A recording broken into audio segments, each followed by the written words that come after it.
Ladies and gentlemen, our program will be commencing shortly. We invite you now to take your seats in the ballroom and switch your communication devices to the silent mode. Thank you. السيدات والسادة الحضور، سيبدأ البرنامج بعد قليل. نرجو من حضراتكم التكرم بأخذ مقاعدكم في القاعة وإغلاق جميع أجهزة الاتصال أو تحويلها إلى وضع الصامت. وشكراً.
Good morning, everyone, and delighted to chair this fifth plenary session at the 21st IISS Manama Dialogue. Is there any subject more important and that we've talked about so much already than managing political transitions in the Levant? We really look forward to this splendid panel and to the conversation dialogue we'll have this morning. A reminder on the housekeeping point, each of the speakers will speak in the order in which they appear both on the agenda and on the stage, 8 to 9 minutes, and then when the 4 presentations have been made, we'll return to you to make crisp comments, ask brilliant questions, and I will take maybe 8 or 9 in a group and then come back to the stage. A reminder for those who might be freshly here this morning and weren't here yesterday that the way to enter the queue for questions is to put your card into the microphone machine, press the button, the microphone will turn green, but it won't be on. You will be in the queue. I'll see your name, your nationality, your affiliation, which will help the speakers when I introduce you. And when I do, your mic will turn red, it'll be on, and then when you're finished, it'll go off again. So that's the important housekeeping remarks before this plenary session begins. But what a pleasure to have Dr. Asaad Hassan al-Shibani, the Minister of Foreign Affairs and Expatriates in Syria. The last time I saw him was in Davos. I was sitting behind him. It's an honor to be now sitting beside him. And we very much look forward to his remarks and his thoughts on how the new Syria can build. We have an even greater pleasure to have a friend back again, Dr. Anwar Gargash, who has been a great friend of the Kingdom of Bahrain, the Manama Dialogue, the IISS, diplomatic advisor to the President in the UAE, and it's fantastic to have him here. His remarks are always carefully paid attention to. And of course, given the subject matter, it's also especially fantastic to have Dr. Varsen Aghabekian Shahin, the Minister of Foreign Affairs and Expatriates of the State of Palestine, and to have also with us Dr. Manal, the Minister Plenipotentiary and head of the negotiating team in the Ministry of Foreign Affairs, Saudi Arabia, who's played a very important role in thinking about transitions in the Levant. So we have four fantastic speakers here today. We're so proud of having them with us. And could I now ask Dr. Asaad Hassan al-Shibani to address us. He will be speaking in Arabic, and so those of you who have a need for the headsets should take them now, untangle them, put the earphones in, and Dr. al-Shibani, the podium is yours.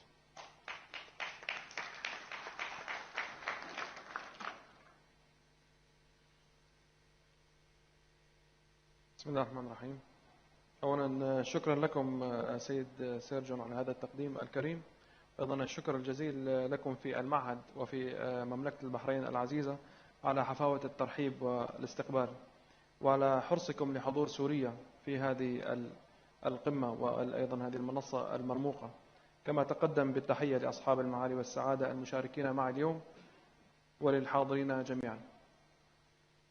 إذا عدنا إلى أسابيع قليلة قبل تحررنا من نظام الأسد في العام الماضي حتى نوضح حجم وأثر وتحديات الانتقال السياسي الذي نعيشه في سوريا اليوم. في العام الماضي وقبل شهر واحد فقط من انعقاد هذا المؤتمر في أكتوبر تشرين الأول لعام 2024 أعلنت مملكة البحرين عن ضبط 130 ألف حبة كبتاغون بقيمة إجمالية تقدر $1,700,000 أمريكي تقريبا، والتي كان مصدرها الرئيسي هو النظام السوري البائد الذي حول سوريا إلى ناركو ستيت أو دولة مخدرات أصاب المنطقة بأسرها من السعودية إلى إيطاليا بوباء الكبتاغون الذي كان أحد مصادر التمويل الرئيسية بمليارات الدولارات لماكينة القتل التي تسببت بواحدة من أكبر الكوارث الإنسانية في المنطقة والعالم.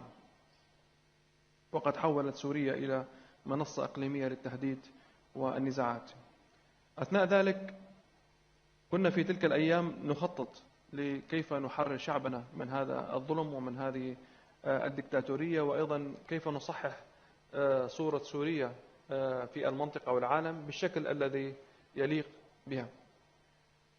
لم تكن الرؤية فقط هي رؤية عسكرية، بل كانت هي رؤية تحرير شاملة تحرر الإنسان السوري وتعطيه الفرصة وتمكنه في بلده، وأيضا تفسح له المجال للتألق بالشكل الذي نطمح أن تكون سوريا على الشكل الذي نطمح أن تكون سوريا عليه، وأيضا كيف نستفيد من المقومات المادية والمعنوية لتاريخ سوريا وحضارتها ومكانتها في الشرق، وأيضا كيف نستفيد من الشعب السوري المميز والذكي والمثقف والذي يحب بلده وأيضا ينجح في الخارج ويفشل في الداخل.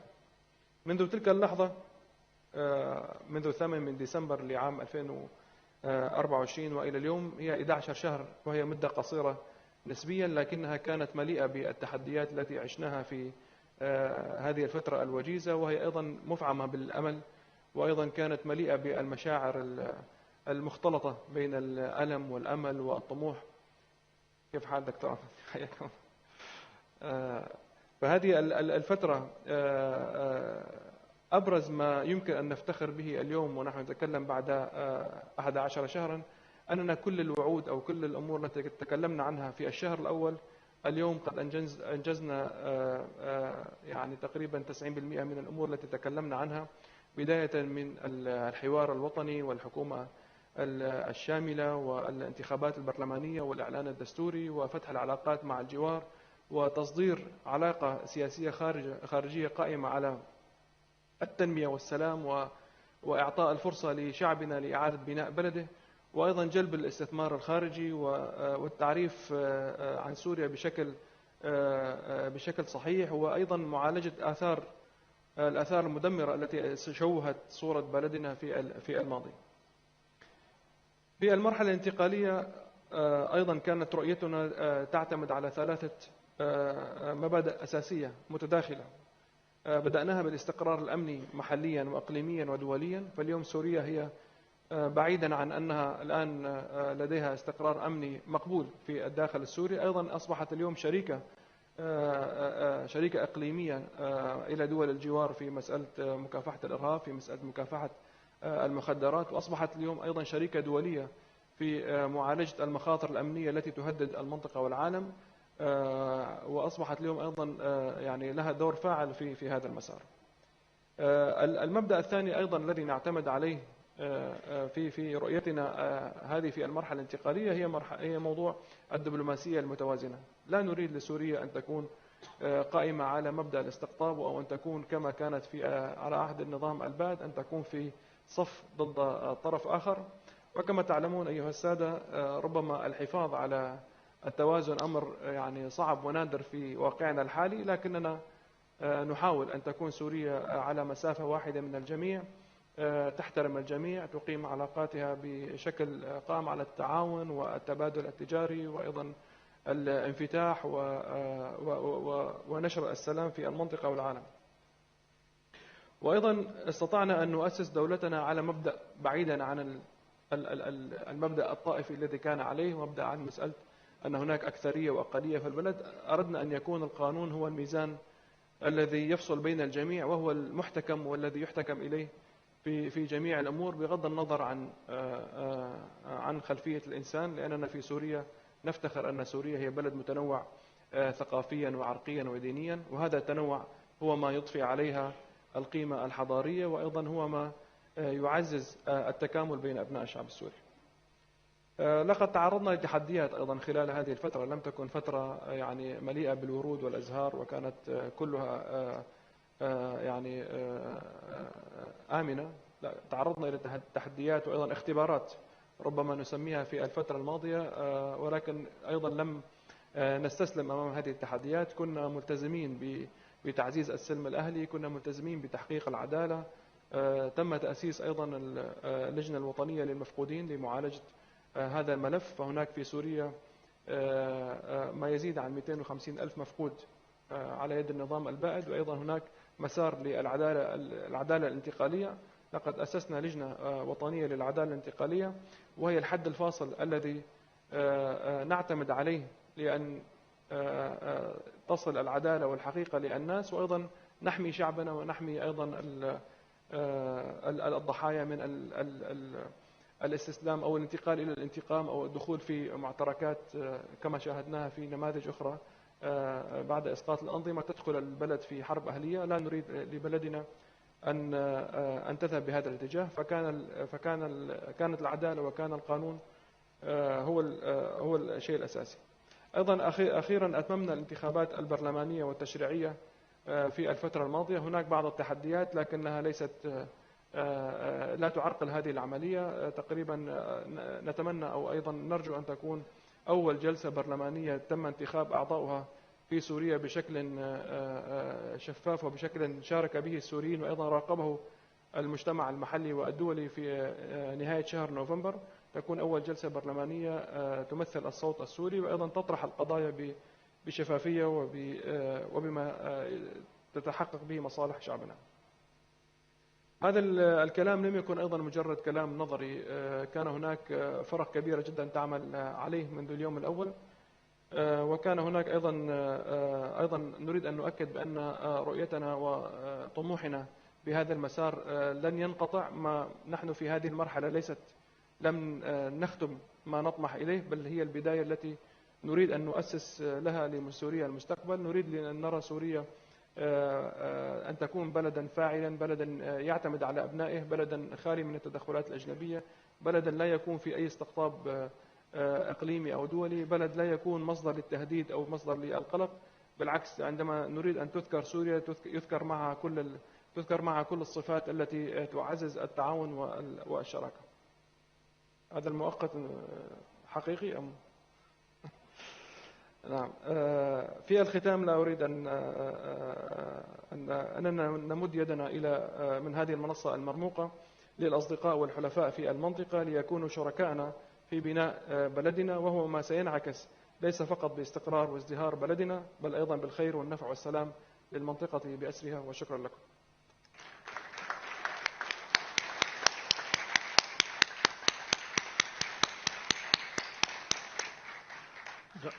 Dr. al-Shibani, thank you so much for noting that in domestic politics, Syria's national identity will not be defined by its different confessional constituencies, and that in foreign policy, your attitude will be one of multi-alignment. I'm sure there'll be questions to ask on how well the transitional judicial process is going and how you will be able to build your economy in good time. With that, Dr. Anwar Gargash from the United Arab Emirates, the podium is yours, and everybody is looking forward to your perspective. Assalamu alaikum wa rahmatullahi wa barakatuh. Thank you, John. First of all, I have to say I'm delighted again to be invited here by the Kingdom of Bahrain, by my friend Abdul Latif Zayani, and by the IISS. Thank you very much. And, considering that last year in December, we saw the fall of the Assad regime in Syria, so I think this is quite a poignant note on how big the changes that we are seeing here, and we're seeing Dr. Asaad al-Shibani here speak to 11 months later. It's a pleasure to be here in Manama once again. Allow me to begin to express my gratitude to our host on the IISS for convening this timely discussion. I appreciate the opportunity to exchange perspectives on our region, its challenges, its transformations, and its future. These conversations, as usual, are both timely and necessary. This morning, I'd like to share some reflections that I believe are relevant to our discussion about managing political transitions in the Levant and the region overall. This is because we are faced with what I believe to be a moment of genuine opportunity for our region, and the choices we make now will define the Middle East that emerges from this period of upheaval. The recent ceasefire in Gaza has brought much needed relief, but also an inflection point. After 2 years of war and immense suffering, we stand at the threshold of a new chapter. This moment must not be wasted. History informs us that after major conflict, there are aftershocks. These aftershocks can be political, they can be social, and may take time to fully emerge.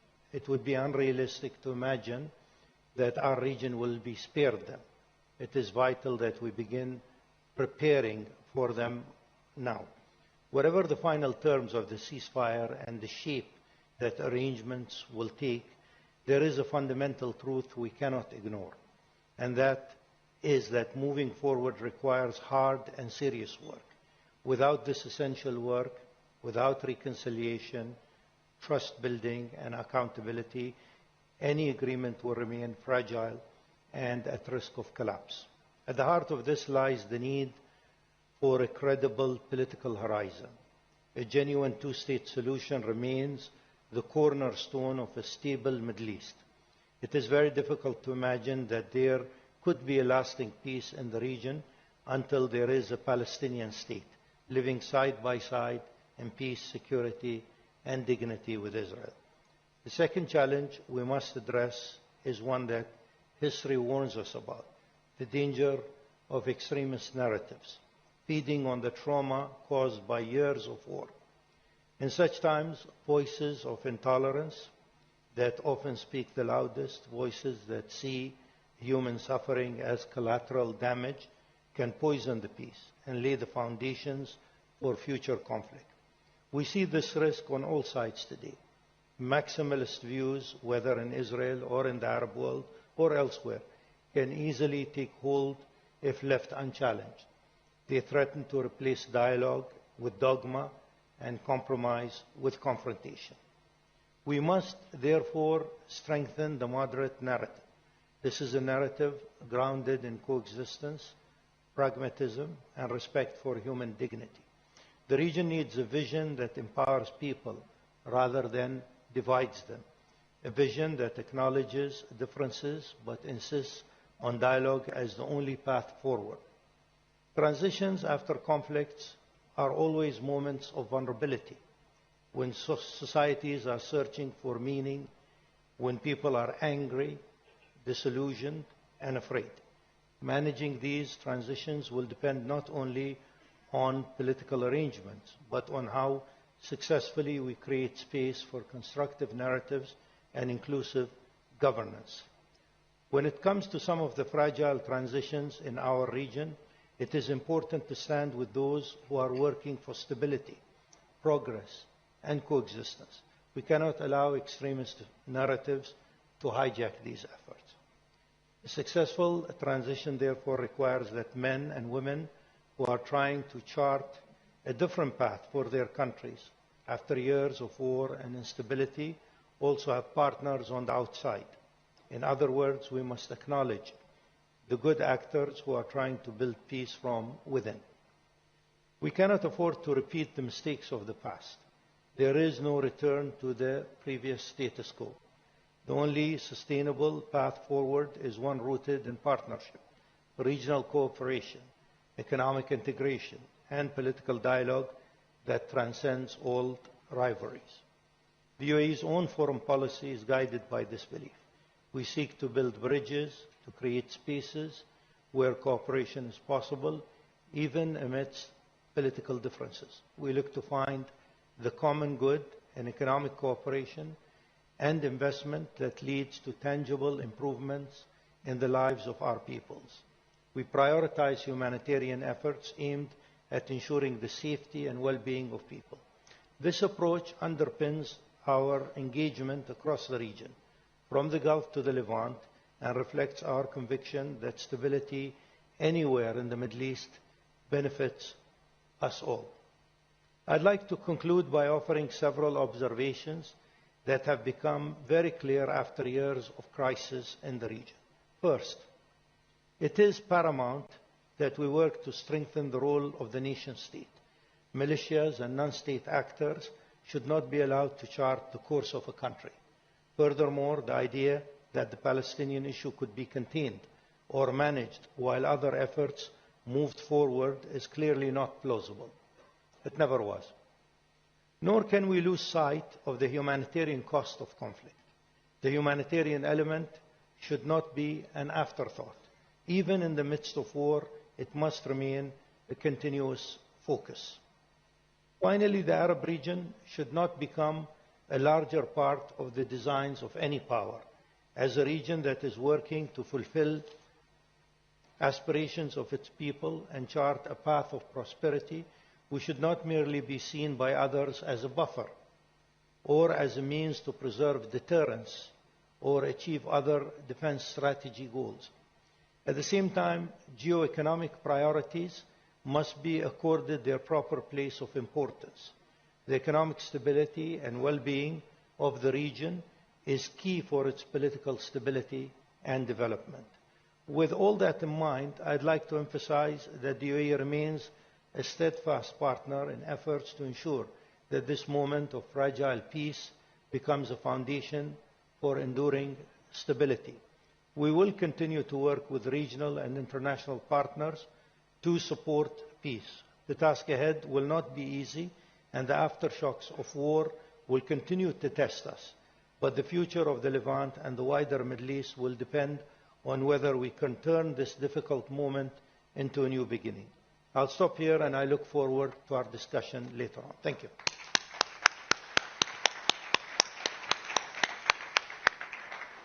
Dr. Anwar, thank you very much for that central message, which is that maximalist views must not take hold, moderation is the way forward, and we must push aside those who replace compromise with confrontation and dialogue with dogma. I think that sounds like the right approach that we should all work to follow. a Palestinian voice now. We've been speaking about the state of Palestine for a long time, and we're honored and delighted that we have the Foreign Minister of Palestine with us.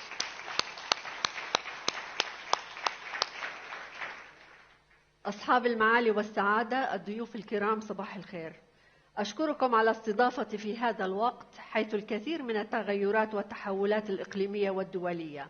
آمل أن يساهم حوارنا هنا في المنامة في إطلاع أصحاب الفكر وصناع السياسات والقرار على الواقع وسبل التحرك في الاتجاه القائم على الحقوق والقانون والإجماع الدولي. إن ما يتعرض له الإقليم من ويلات ومعاناة وجرائم جسيمة سببه المباشر احتلال استعماري أفلت من العقاب على جرائمه على مدار 77 عام منذ النكبة للشعب الفلسطيني، و57 عام لاحتلاله طويل الأمد للضفة الغربية بما فيها القدس المحتلة وقطاع غزة والجولان السوري وجنوب لبنان.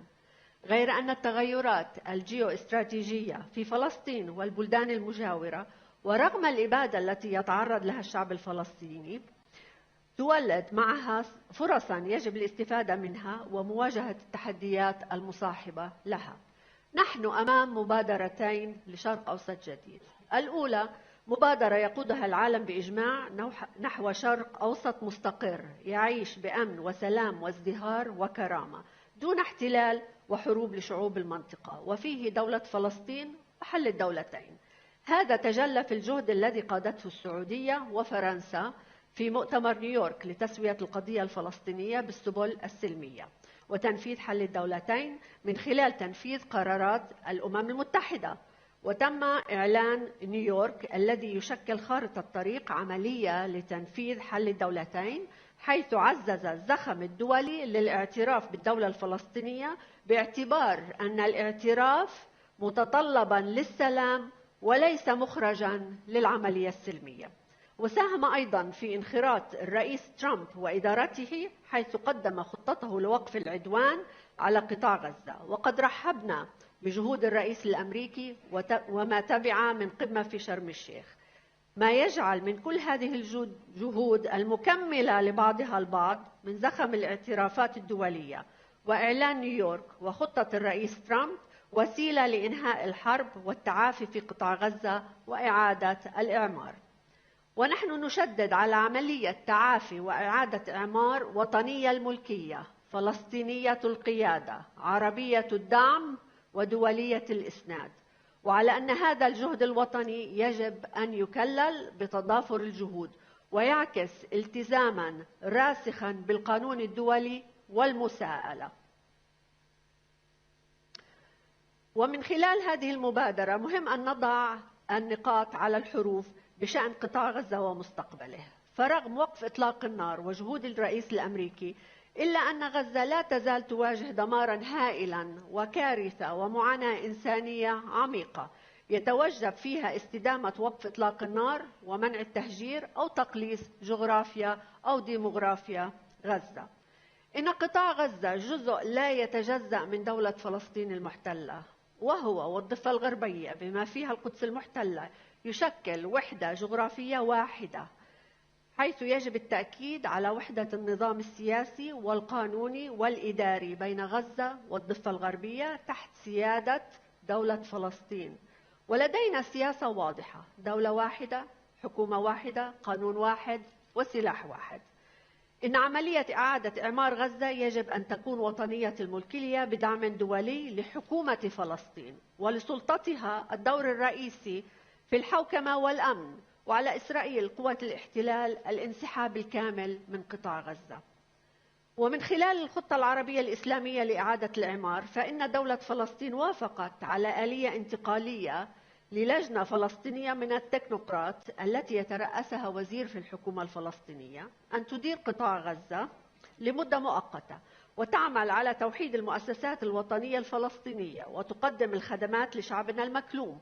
ووافقنا على مسألة قوات الاستقرار الدولية على أن تأتي بدعوة من دولة فلسطين وأن يتم تشريعها في مجلس الأمن وتحديد ولايتها وإطارها الزمني ودورها في إسناد الأمن الفلسطيني، وليس بديلاً عن أجهزة الأمن والحكومة الفلسطينية. وتنتشر على الحدود للرقابة والمتابعة وليس للفرض على الشعب الفلسطيني. أما المبادرة الثانية فهي مبادرة نتنياهو لشرق أوسط مشتعل، فيها الدمار واستهدام الإقليم بشكل أكبر، لاستمرار زعزعة الاستقرار والحروب والقتل والإبادة الجماعية والاعتداء على الدول ذات السيادة، سوريا ولبنان وقطر. وهذه المبادرة أساسها الإبادة في قطاع غزة، حيث استشهد كما تعلمون أكثر من 70,000 و170,000 جرحى، ومجاعة استخدمت كسلاح حرب وتهجير. وفي نفس الوقت في الضفة الغربية استيطان استعماري ومحاولات لضم الأرض وإرهاب المستوطنين والتطهير العرقي والاعتقال التعسفي وتقطيع أوصال الضفة بأكثر من 1200 بوابة حديدية وحاجز عسكري، والحصار الاقتصادي وسرقة الموارد الطبيعية وأموال الضرائب الفلسطينية، ومنع عمل المنظمات الدولية بما فيها الأنروا وغيرها من الجرائم الموثقة التي بتت فيها المحاكم الدولية. وتتجاهل مبادرة نتنياهو كليا حقوق الشعب الفلسطيني ودولته وحل الدولتين، بل وتذهب إلى أطماع إسرائيل الاستعمارية في إسرائيل الكبرى، والتي تهدد كل العرب وتهدد الأمن والسلم والاستقرار مع جيرانها، لأنها ترغب بالتوسع على حسابهم. لقد شجع إسرائيل في المضي قدما في فكرها الاستعماري التوسعي والعدائي السياسات المزدوجة للمجتمع الدولي، وعدم اتخاذ خطوات عقابية على ما ترتكبه إسرائيل من جرائم بحق الإقليم، بل تقديم الدعم العسكري واللوجستي لها على الأرض وقوة الفيتو في المنابر الدولية، وهو ما جعلها تتمادى في الطموح للتنمر والبلطجة على الإقليم وتوسع أحلامها في أنه بالإمكان إبقاء الشرق الأوسط مشتعلا وغير مستقرا. هذه المبادرة يجب مواجهتها ورفضها واستخدام كافة الأدوات المتاحة للمجتمع الدولي للجمها، لأنها وصفة لاستمرار العدوان وتبعاتها كارثية على الجميع. على الرغم من ذلك هناك العديد من الفرص في الزخم الدولي لحل الدولتين وإعلان نيويورك وخطة الرئيس ترامب وضرورة إنهاء الاحتلال والحرب بشكل لا رجعة فيه، بما يشمل دول بلاد الشام والإقليم بشكل عام. فالعالم اليوم موحد على أهمية تعافي وإعادة إعمار قطاع غزة، وقادر على إيجاد الموارد لذلك بما فيها لبناء القدرات المدنية والأمنية لدولة فلسطين. والعالم داعم لخطة الحكومة الفلسطينية للإصلاح، علما أنه لا يجب استخدام الإصلاح بشكل مشروط أو سببا لإعاقة الاستقلال الفلسطيني أو سببا لتأجيل عودة الحكومة الفلسطينية للقيام بمسؤولياتها في قطاع غزة. أما الأمن الفلسطيني وحماية الشعب الفلسطيني فيجب أن يكون أولوية على الأجندة الدولية. والأمن الإقليمي يعني السيادة المتساوية لدول الإقليم دون أي انتقاص أو تغول على جغرافيا أو ديموغرافيا الدول الأخرى. والتحدي الأكبر اليوم يكمن في اتخاذ قرارات على المستوى الدولي دون التنسيق والحوار مع أصحاب المصلحة أو فرض أي شيء على دول الإقليم خارج عن القانون الدولي أو يعارضه ويعارض الحقوق الأساسية لشعوب المنطقة وعلى رأسها حقوق الشعب الفلسطيني. هناك تحدي في استمرار تشجيع إسرائيل في سياساتها الاستعمارية والعدائية ضد بلاد الشام والتراجع عن فرض عقوبات عليها أو تجاهل دور دولة فلسطين وحكومتها أو القفز عنها أو تشكيل أطر دولية أو محلية تعزز وتستديم الانقسام أو الاحتلال أو إعاقة إسرائيل لإعادة الإعمار أو استمرار احتلالها لقطاع غزة. وفي خضم التحديات التي نواجهها كشعب فلسطيني ولأجل تحقيق حل الدولتين والنهوض بمؤسسات دولتنا، أدرجنا خطة للتطوير والإصلاح بالتركيز على تقوية الحوكمة والشفافية والمساءلة والقدرة على تقديم الخدمات بكفاءة ونجاعة وإيلاء الاهتمام إلى التذبذبات الاقتصادية والمساواة الاجتماعية بفضاء جامع وتحقيق توقعات شعبنا بكل فئاته في المشاركة السياسية والاجتماعية، حيث نعمل للخروج بقيادة موحدة ومؤسسات جامعة في جو ديمقراطي عام وبرنامج إصلاحي ممنهج ينفذ ويتابع بدقة. مبادرة السلام والأمن والاستقرار أم مبادرة النار والحرب والدمار؟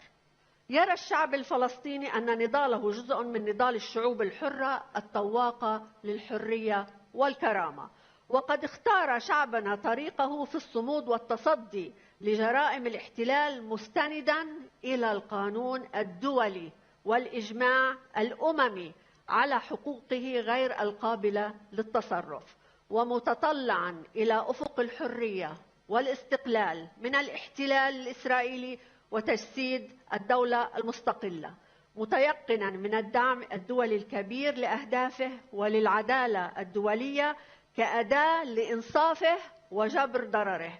إننا في مرحلة حاسمة، فإما أن نكون أو لا نكون. شكرا لكم.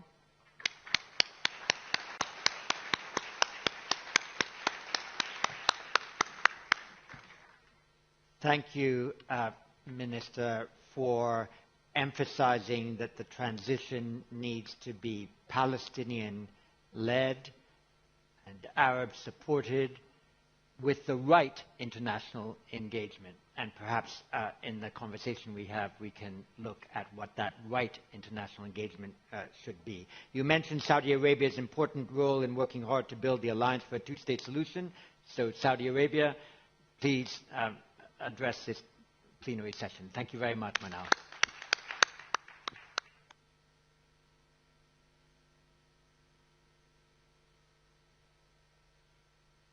بسم الله الرحمن الرحيم. السلام عليكم ورحمة الله وبركاته.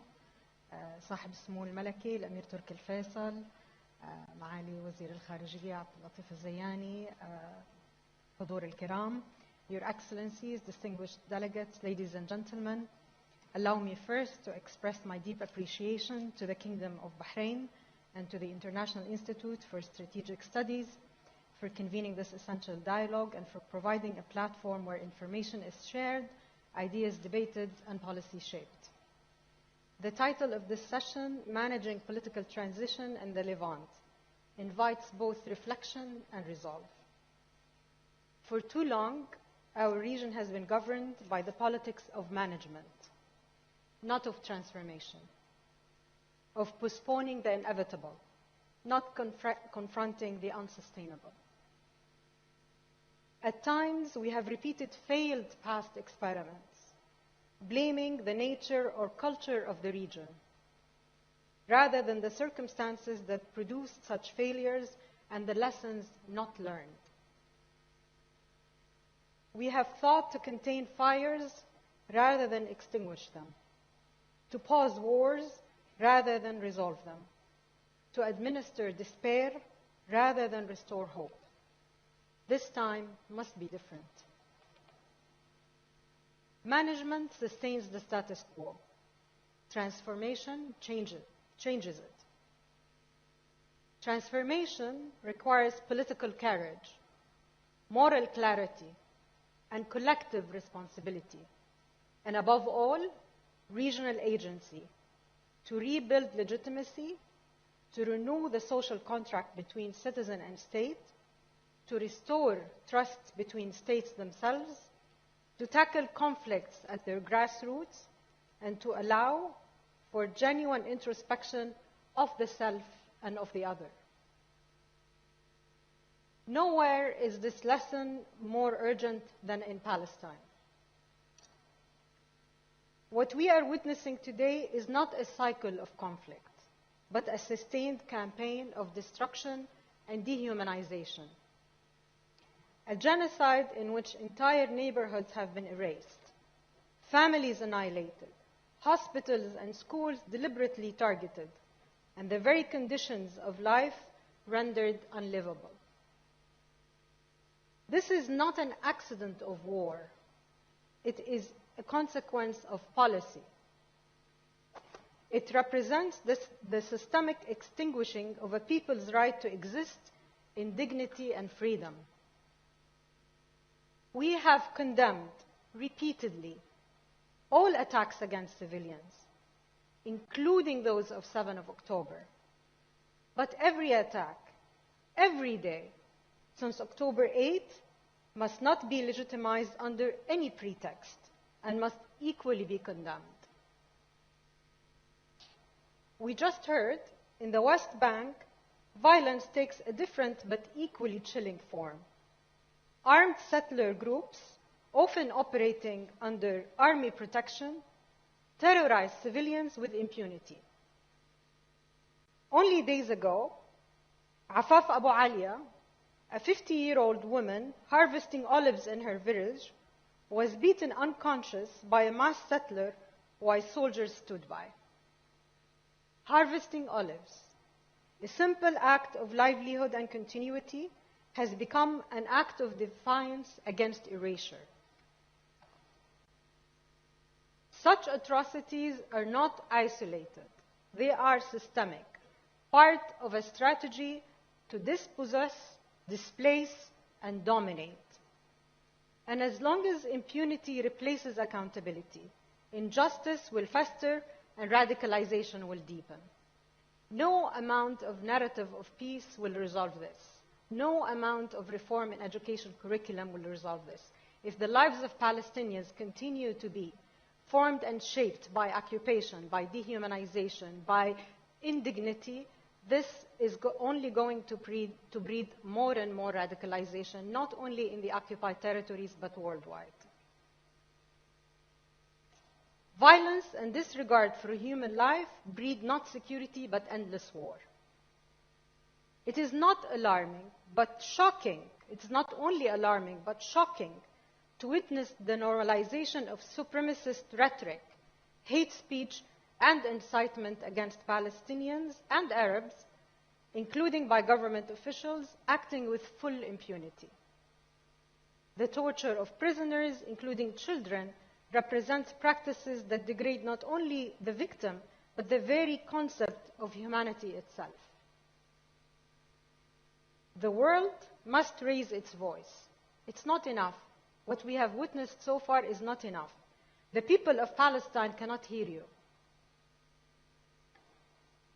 Amidst the despair of the past 2 years, and under the leadership of President Donald Trump, and with active regional diplomacy led by the Kingdom of Saudi Arabia, the State of Qatar, Egypt, and Turkey, a ceasefire was achieved based on principles that must now define the political path forward. Let me highlight some of them. No annexation of the West Bank or Gaza in whole or in part. No transfer or displacement of Gazans. Those who fled must be allowed to return. This is the backbone of why the ceasefire was accomplished. But now it is time to move to the next phase. Now it is time to pursue a clear, time-bound Israeli withdrawal.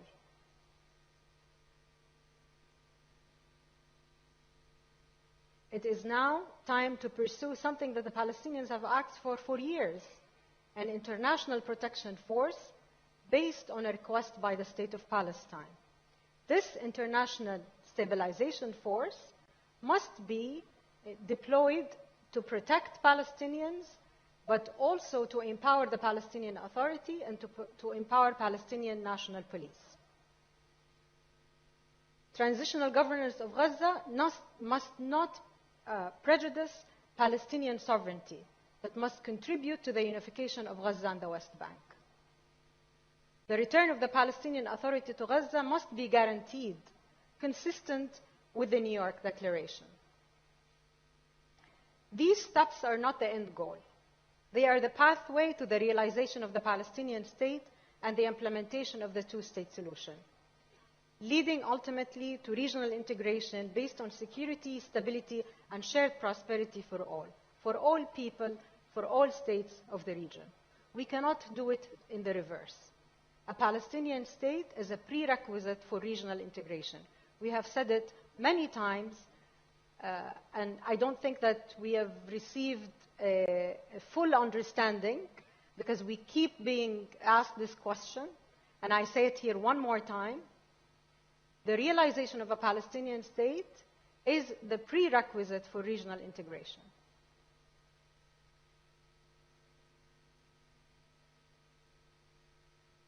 On regional transitions and opportunities, a united Syria, free from external interference, remains essential for the stability of the Levant.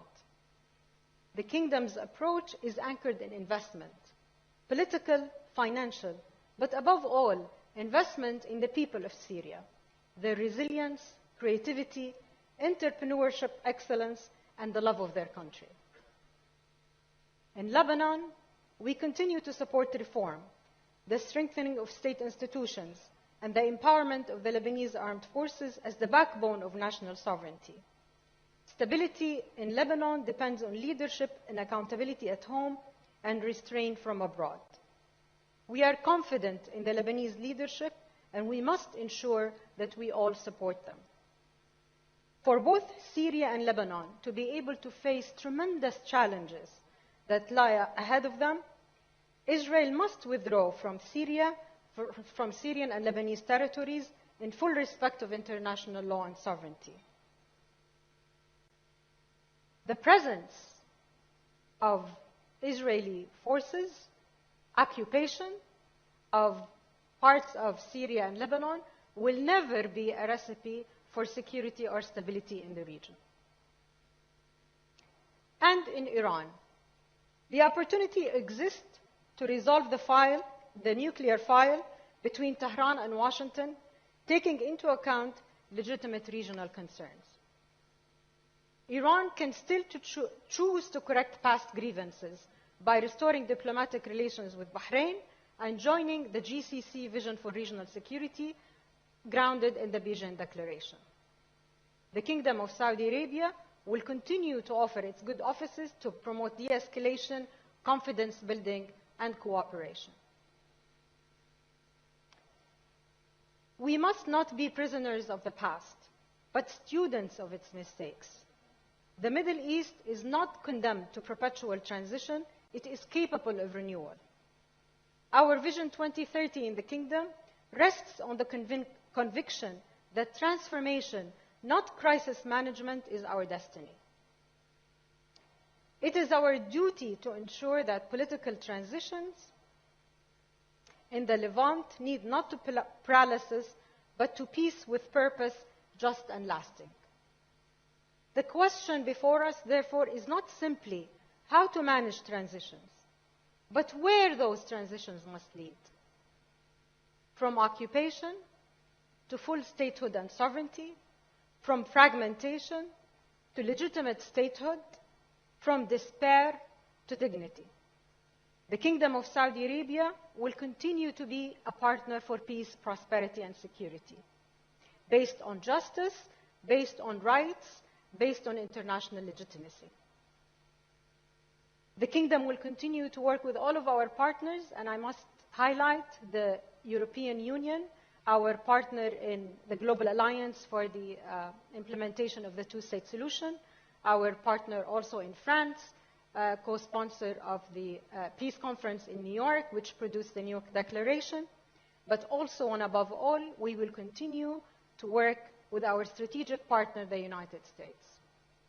We are confident in the commitment and ability of President Trump and his vision to end conflict in the Middle East. We are confident that through the leadership in Saudi Arabia and in partnership with the United States, particularly President Trump, that we can bring peace and prosperity to the Middle East, and we can enjoy a new transformation that puts us in a place where real prosperity can prevail. Thank you very much.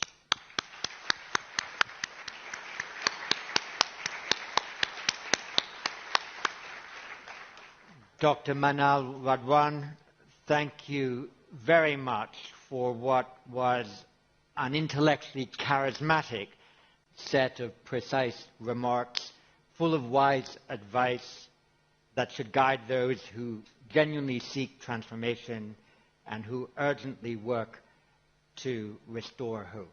Thank you very much for that. We have about 35 people on this list now. So what I suggest is that I will take as many as I can. If you ask crisp questions or make precise comments, that would be great. And then I will return once to the panel for each of them to make some concluding remarks. Could I first ask His Royal Highness Prince Turki Al Faisal?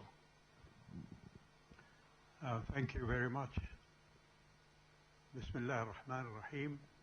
We heard from Dr. Gargash about maximalist ambitions in the area.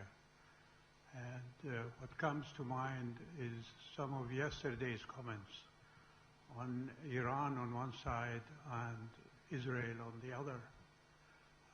Iran was pictured in somehow a rosy picture of a victim of international efforts to marginalize it and to contain it and so on.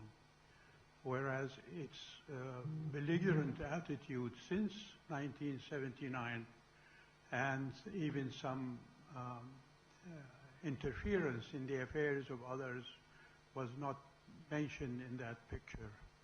And in the managing the transitions of the Levant, does anyone from the panel see that Iran is sincere in its efforts to transition from a maximalist interfering, if you like, busybody in the affairs of other states towards a partner that can be included in the construct of not only the Gulf but of the world?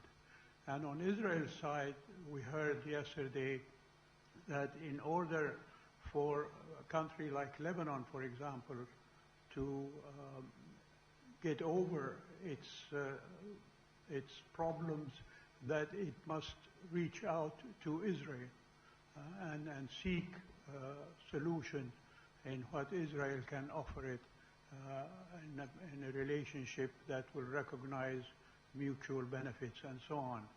And there again, is there anyone who can see the maximalist attitude of Mr. Netanyahu and his government, not only towards a no two-state solution, but also what he put up on a screen as the plan or the map of a greater Israel from the Nile River to the Euphrates River as being one of the ambitions for the future.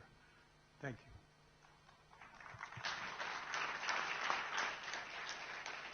Thank you very much. And from the UK, John Rain.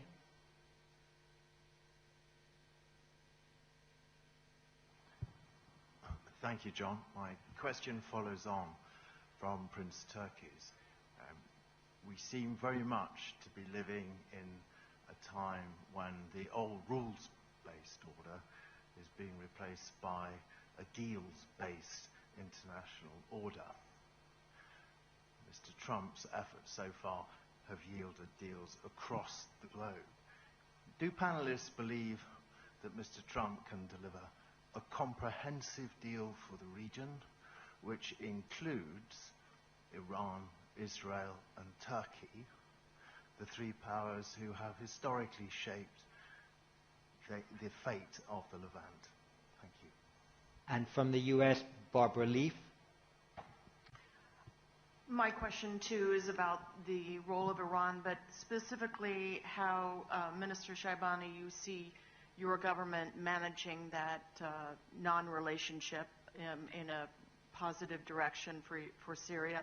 And for the rest of the panel, well, specifically for our Gulf participants, whether you see a particular role for your two governments in bringing about a different approach by Iran and re-engagement with the U.S. And from the UK, but also Lebanon, Ali Mubayed. Yeah, thank you, Dr. Chipman. My question is about the economics underpinning successful political transitions. It is very clear from experience that the success of political transitions requires a path to inclusive growth that delivers on job creation and reduces vulnerability in the regions, socioeconomic vulnerabilities, obviously. So my question to Dr. Gargash first is, what is your vision of how UAE, which has been very active in stabilizing Egypt, supporting economically many other countries in the region, how do you see the role of UAE, but also GCC in general, in dealing with these structural economic deficiencies in the Levant? And to Minister al-Shibani, maybe, I know I'm not going to ask you about economics, but as a foreign minister, you certainly have a view of how you want to shape the economic and geo-economic relations with your neighbors, and in particular, Lebanon and Jordan. So would appreciate any comment in terms of this renewed vision to regional Levantine cooperation. Thank you. And from the UK and the BBC, Frank Gardner. Thanks very much. My question is for Dr. Anwar Gargash. I'm wondering how the UAE's alleged support for the RSF, the RSF in Sudan, contributes to stability in the Middle East. And from Bahrain, Hassan al-Hassan. Thank you very much, John.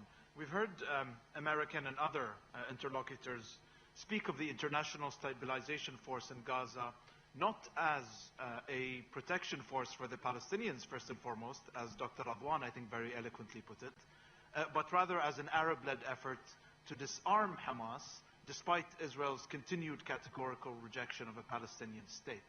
My question to the panel is, why would the Arab countries do Israel's dirty work in Gaza? And from the Netherlands, Mayor Nuens. Thank you, John. My question is for Minister al-Shibani.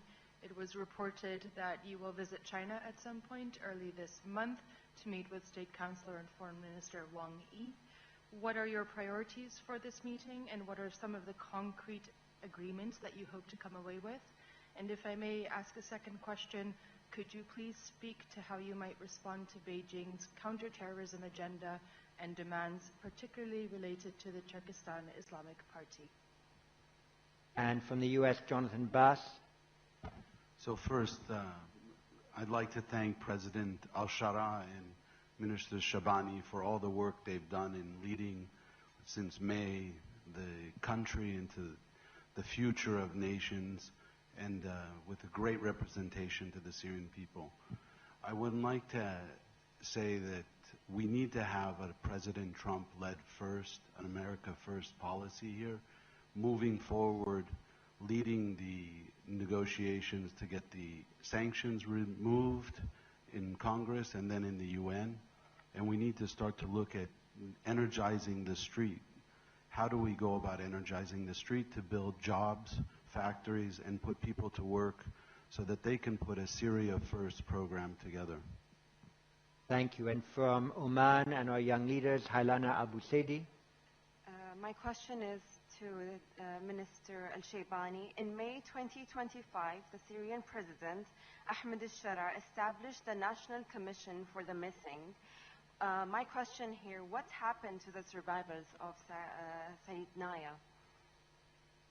Thank you. And from Egypt and also the young leaders, Samir Mansour.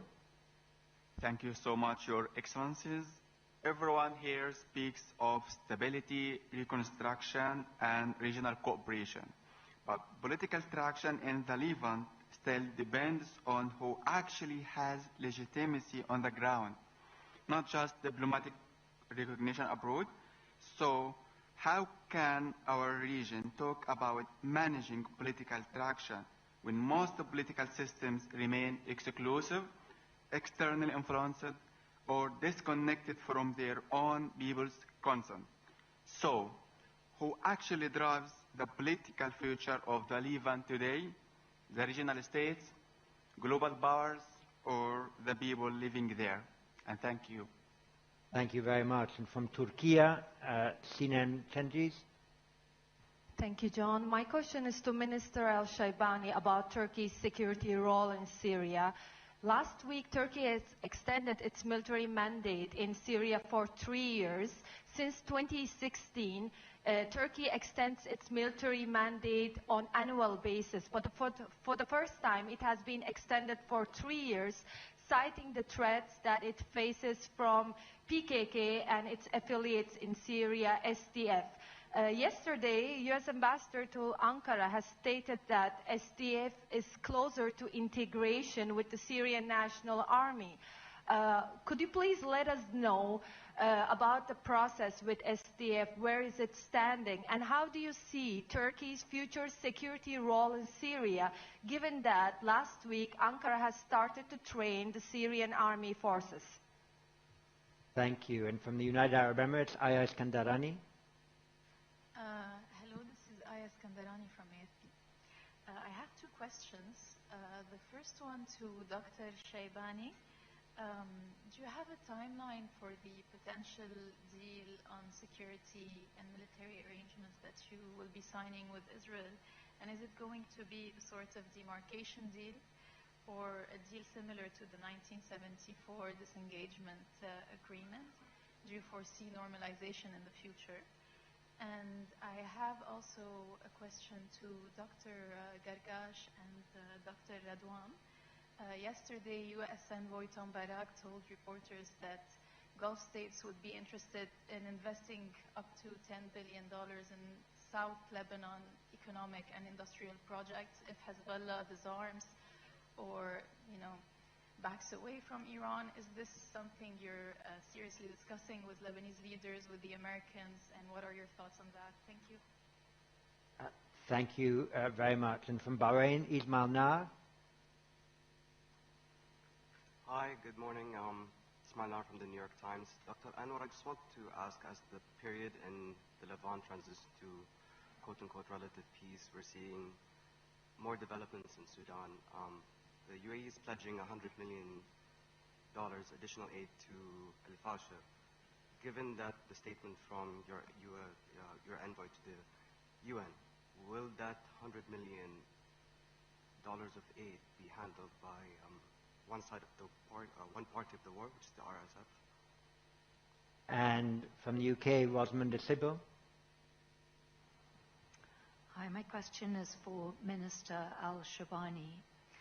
Beyond sanctions relief, what does Syria need from Western partners to support economic recovery and open up the financial channels needed for reconstruction and trade?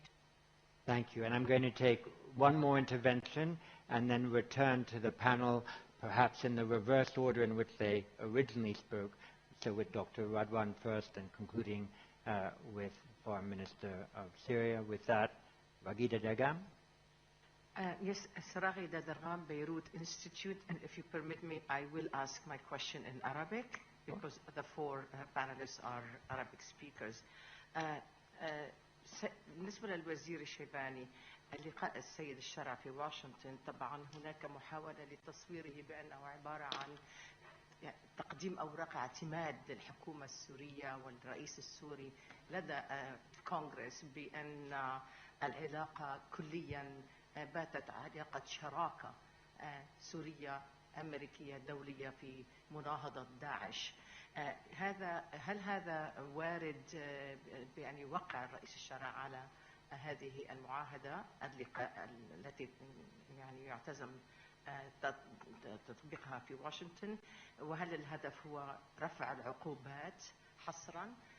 وهل سوريا جاهزة لتناول موضوع الأقليات وضمان حقوق الأقليات خلال الزيارة إلى واشنطن؟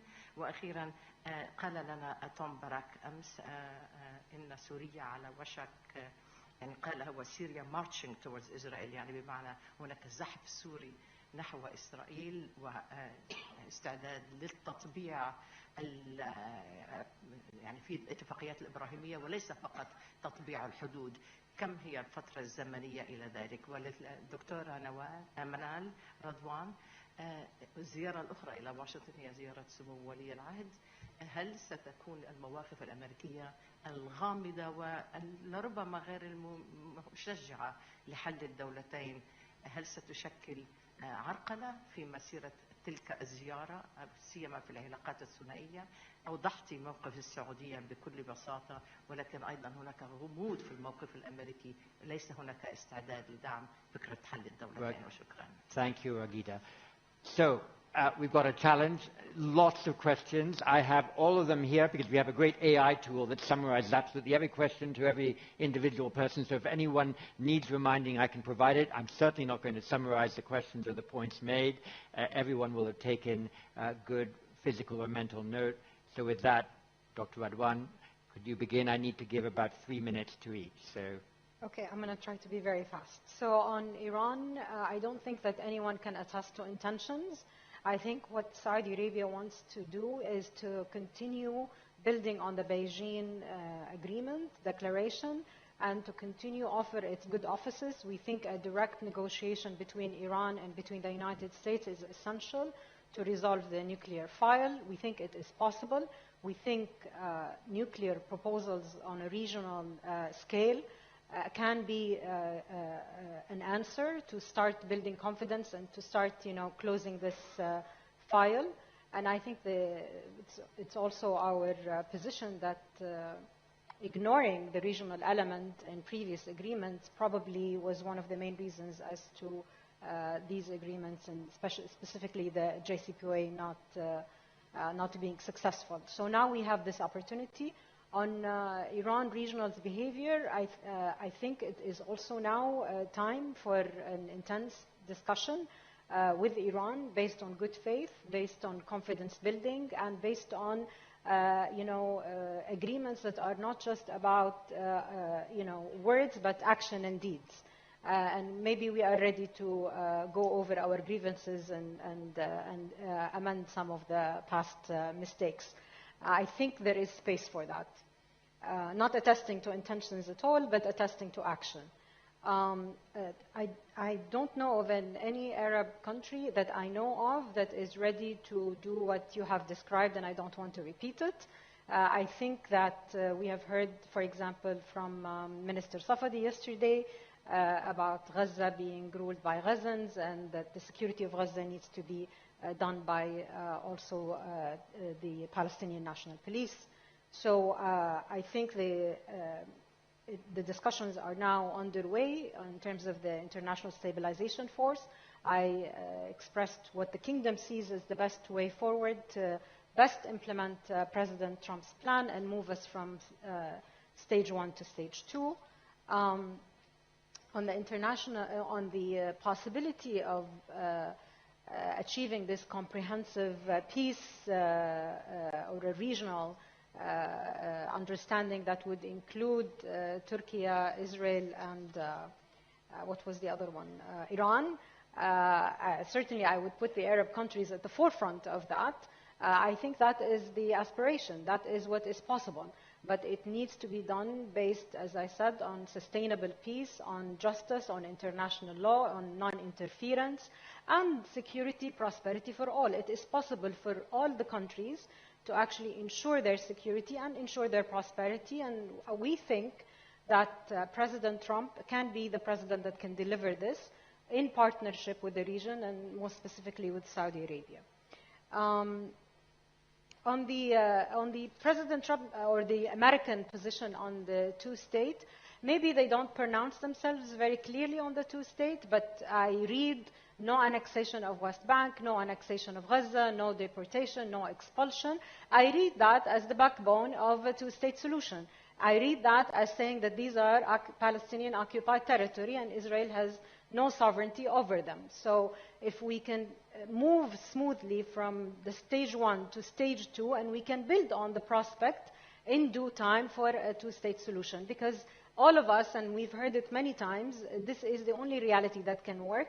If we want to start talking about a one-state solution, I think the Palestinians will be very ready if we are talking about equal measures and equal citizenship in whatever country that would be called in the future. So, Foreign Minister of Palestine, the floor is yours. The maximalist attitude of Netanyahu has been there since 1948. And it has to be challenged by all, because Netanyahu today and his extremist government are blatantly saying it very clearly to the world that they will not stop in Palestine. They will go beyond Palestine to Jordan, to Lebanon, even reaching Saudi Arabia. So we need to take this very, very seriously, and it has to be deterred by all means. On President Trump, yes, we believe President Trump can make it, but peace would entail a lot more than just the ceasefire on the Gaza-Israel front. We welcomed the ceasefire agreement, but we need to see it as a prelude to something that is much bigger. Something that is tied with international law, something that takes into consideration all the work that has been in progress on the two-state solution, on the materialization of the two states, on the recognitions that have taken place in the last years and more so in the last few years, and on the New York Declaration, which stipulates in its items exactly what needs to be done so that we can go closer to where we need to be in terms of the two states. In terms of the ISF, of course, we need a clear mandate on the ISF and a timeline. That timeline is extremely important because we cannot have an ISF that is there forever. We need also for that ISF to be mandated by the UN. And on the disarmament or the decommissioning, we understand that there's a consensus on that, and that needs to be carefully discussed, and we prefer that that is discussed through dialogue. Because in the final analysis, if we want Gaza, the West Bank, and East Jerusalem to be one integral component, there needs to be one weapon in that state, and decommissioning or disarmament is extremely important. On the two-state solution, of course, what we would like to see is the two states. And the whole world has a consensus on the two states today, even the United States. We have not heard from the United States until today that they are not for the two states. So if they are still for the two states, we need to see that materializing on the ground. Voicing no annexation is extremely important, and it projects a sense of hope to the Palestinian people because we have been seeing parts of the West Bank being annexed, illegally annexed, and we need to continue hammering the occupier state that annexation is illegal and it doesn't serve the needs of security and stability in the region. If Israel wants a one state, of course, we would accept a one state, but would Israel, that is not accepting two states, accept a one state for all of its citizens, a democratic state where Palestinian Arabs and Israelis have the same rights? It will not. So let's forget about what is not possible. Let's talk about what is possible. What is possible and viable and ensures security for the Israel-Palestine and the whole region is the two-state solution and nothing but the two-state solution. Thank you so much. Dr. Anwar Gargash. Thank you very much. Thank you. I mean, this is quite a list here. But I think I want to start with Iran. I think it doesn't help really except to give a very clear-eyed view on past Iranian policies here. And I think the idea basically that the Arab world will serve as forward defense or will serve as part of a deterrence infrastructure for Iran is one of the reasons why we are where we are today. So Iran is a neighbor. We want to resolve all issues politically and have a great relationship. But I think we also have, be clear-eyed of being very critical at a policy that has actually led to this sort of crisis. We can't ignore, for example, that Qatar, which is part of how we see Gulf security, was attacked by both Iran and Israel in a few weeks. So clearly, while we are striving for a relationship that is diplomatic and that is political and to resolve issues rightly, we have to call a spade a spade. And that policy of considering regional influence and regional encroachment as part of the defense of Iran has failed. And I think it's time really to revise and review that policy. I think, yes, it is actually the end, not the end, but the stagnation at least of the old rules and old order. I think the same thing is happening here in the region. And I think what is happening in the region is a reflection of a bigger picture, really. And I think as every country strives for its own version of what I would call a strategic autonomy, we have to realize that we are now at an inflection point, and for us to recreate old policies will bring us back where we were, and we do need new policies. I think on the question of can Trump deliver, I think it's really about American leadership. We're all saying we need American leadership to be involved. We need American leadership in various issues of the area. America still has that influence. It has that ability to move the unmovable, and we've seen it with the peace in Gaza. So we do need that American leadership. And I think American leadership in itself is not enough. You need also regional cohesion. You need regional changes in order to enable that leadership.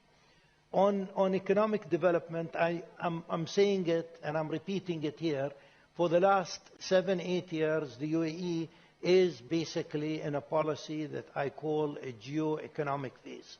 And that policy is something that we are trying to move from a geo-economic phase to a geo-technology phase, where we're investing more and more in technology.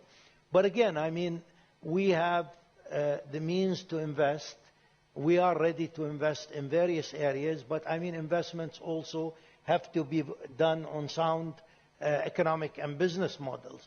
So countries that expect more and more investments from another country also have to have the correct governance, have to have the correct, transparency, and so on and so forth.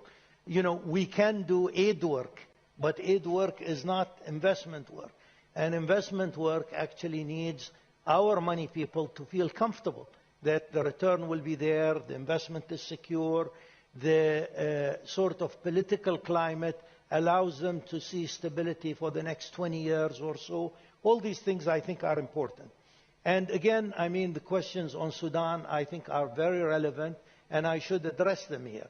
And again, this is a complicated issue, but I want to basically concentrate on 3 items. I think the first item is we all made the mistake when the 2 generals who are fighting the civil war today overthrew the civilian government. That was, in my opinion, looking back, was a critical mistake. We should have put our foot down, all of us, collectively, but, it was a time where Sudan was just coming out of American sanctions and etc. And we thought, no, I mean, let's get Sudan out of the American sanctions. So we did not call it a coup. We said it's a CO, but did not put the UMP at the end of it. So clearly, what happened later is the relationship of the 2 generals deteriorated and led Sudan to the current civil war that we are seeing today. I think that's the first item. The second item, the UAE position is very clear in the Quad statement. The Quad statement is extremely clear.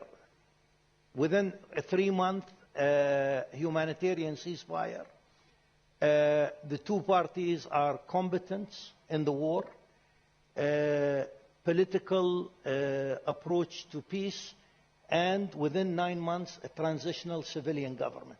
This is the UAE position. So let's take all the fog away and see, are the generals willing to hand over power to a civilian transition? That is really the crux of the question. And to the question of the UAE announced $100 million of support. Yes, this will go, and it will mainly go, and we are doubling down on humanitarian support in Sudan. We're doing it through our hospitals in Chad and in South Sudan. And the sooner that unhindered humanitarian avenues will be open also to support people in Sudan, not only in Al-Fashir, but in Al-Fashir and other areas, you will see much more support, not only from the UAE, but from many countries. How are we going to do it? As we do it usually. We do it through our Red Crescent. We do it through international organizations. We do it through World Food, we do it through various international organizations. But clearly, right now, as we condemn the atrocities in Al-Fashir, and they deserve condemnation, and they deserve also for us to condemn every other also atrocity in Sudan. What will stop it today is a ceasefire ASAP and a path to civilian government. Thank you. Thank you. Foreign Minister, floor is yours. You've got a lot of questions too, but take the ones that you most feel. I have a lot of questions. I will try to answer some of them. بداية هناك الكثير من المواضيع التي تم الحديث عنها، وأعتقد أنها تحتاج إلى جلسات أطول من هذه، لكن ما يمكن الحديث عنه بما يخص رسم علاقاتنا مع الجوار. نحن اليوم عندما انطلقنا في بناء سوريا الجديدة انطلقنا بروح التعاون والانفتاح على الجميع، وأيضا إصلاح التراكمات والسياسة السلبية أو التي كانت تشوه صورة سوريا وشعبها في الماضي. وبالتحديد عندما انطلقنا إلى لبنان كان هذا الأمر أحد أهدافنا، أن نعيد بناء العلاقة مع لبنان على أسس من الاحترام المتبادل والبناء المشترك. ونعتقد أن الفرصة اليوم المتاحة في سوريا هي أيضا فرصة يجب أن تستفيد منها لبنان وتعيد بناء نفسها، وأيضا تستفيد من الانفتاح الاقتصادي الموجود اليوم في سوريا. ونحن مستعدون للوقوف إلى جانب لبنان بالطريقة التي هم يختارونها، وأيضا بالطريقة التي هم لا تمس سيادة البلدين، وأيضا بالطريقة التي هم يرون فيها مستقبلهم. ولبنان دولة هامة بالنسبة لنا، ونحن نبني اليوم تحالفاتنا السياسية على أسس اقتصادية أيضا. فنحن عندما نقول لا نريد أن تكون سوريا في مكان استقطاب، ولا تريد أن تكون جبهة ضد أي جهة، ولا تكون في محط يثير القلق، فهذا شيء أيضا يدعم رؤيتنا الاقتصادية. فنحن اليوم نبني سوريا أن تكون من الطرق الآمنة والبديلة عن الطرق المهددة حاليا التجارية، وأن تكون أيضا ممر بين الشرق والغرب، وأن تكون مكان للتجارة كما كانت، وأن تكون ملتقى للاستثمار، وأن تكون أيضا رؤيتنا من خلال أن نعيد إعمار بلدنا من خلال الاستثمار، وليس فقط ولا ننتظر المساعدات الإنسانية أو ننتظر مؤتمرات دولية لإعادة إعمار سوريا. سوريا تحتاج فقط إلى فرصة وإزالة العقبات والعقوبات والاستثمار في سوريا، وهذا الشيء بطبيعة الحال سيعيد إعمار سوريا بشكل متدرج. يعني بما يخص إيران، نحن لدينا قصة طويلة مع إيران، ونعتقد أن سياستها في المنطقة وخاصة في سوريا كانت خاطئة جدا. كانت تستهدف الشعب السوري، وقد تدخلت في الحرب إلى جانب نظام الأسد بطريقة يعني طويلة جدا خلال 14 سنة. ليس لدينا مشكلة مع إيران كونها كدولة في طهران، هذا أمر لا نتدخل فيه، لكن مشكلتنا كانت تدخل إيران في سوريا ووجود إيران في سوريا. هذا هو المشكل الذي كان يواجه الشعب السوري، والذي أيضا زاد من معاناته وأطال في عمر الحرب. واليوم سوريا خالية من هذه التدخلات.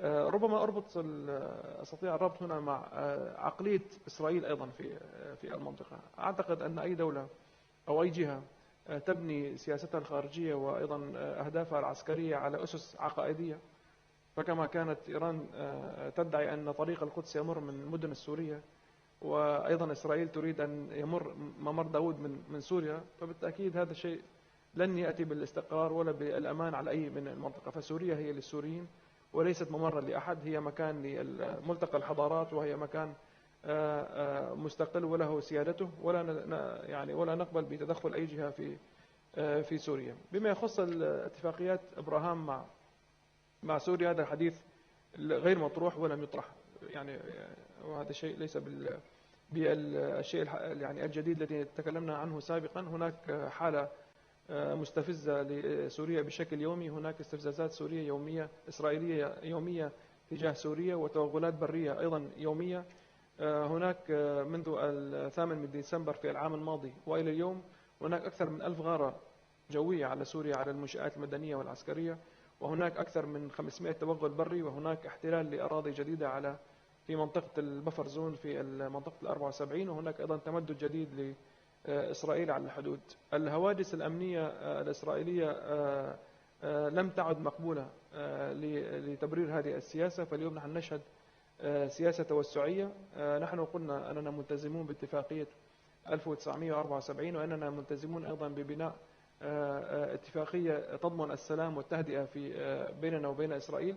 لا نريد لسوريا أن تدخل حرب جديدة، وليست سوريا أيضا اليوم مكان لتهديد أي جهة بما فيها إسرائيل. وكل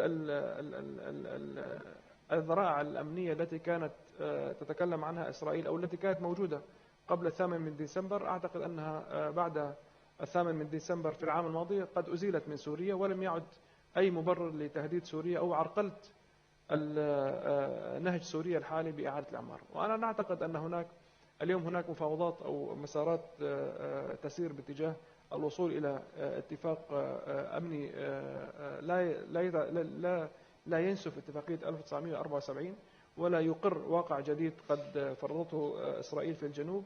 هذه السياسة أيضا مدعومة من الولايات المتحدة، سياسة الوصول إلى اتفاق أمني، وأيضا سياسة إعطاء سوريا فرصة لإعادة البناء.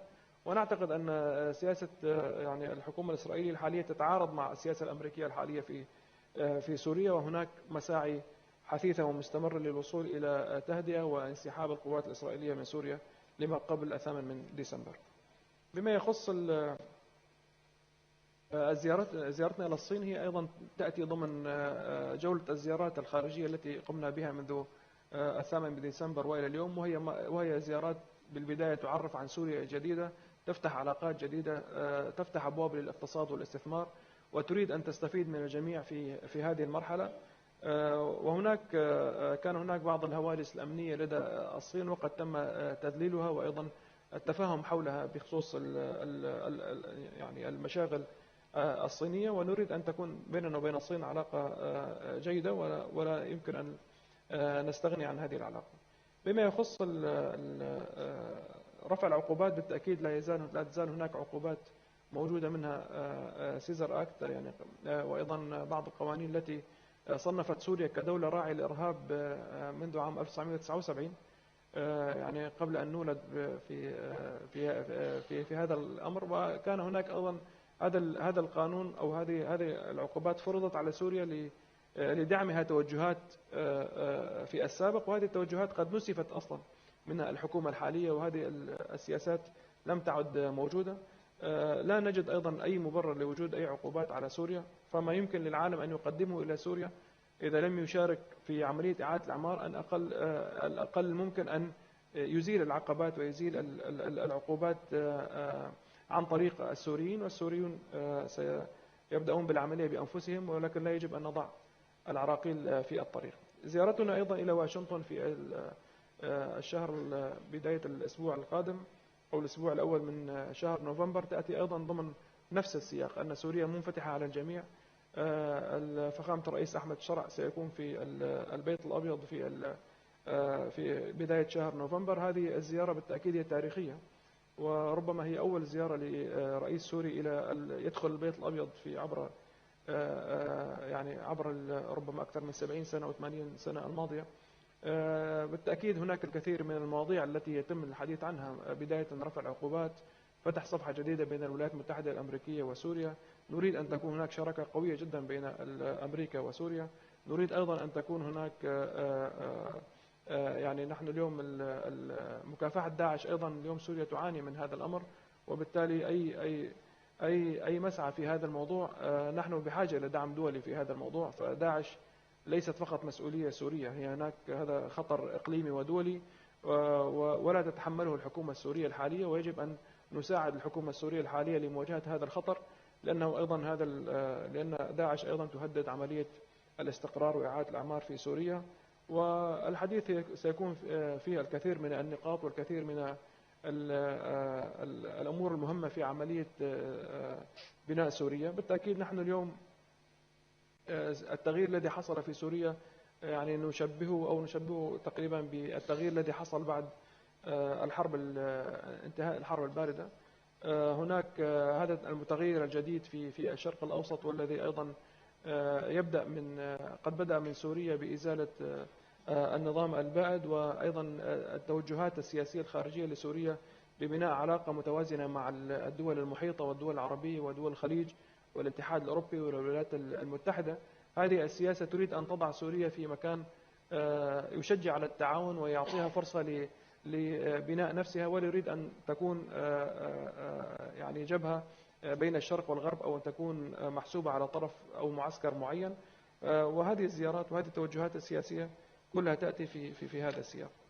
فيما يخص دور تركيا في سوريا، بالتأكيد تركيا أيضا من الدول التي تهتم أيضا في سوريا من عدة يعني أوجه.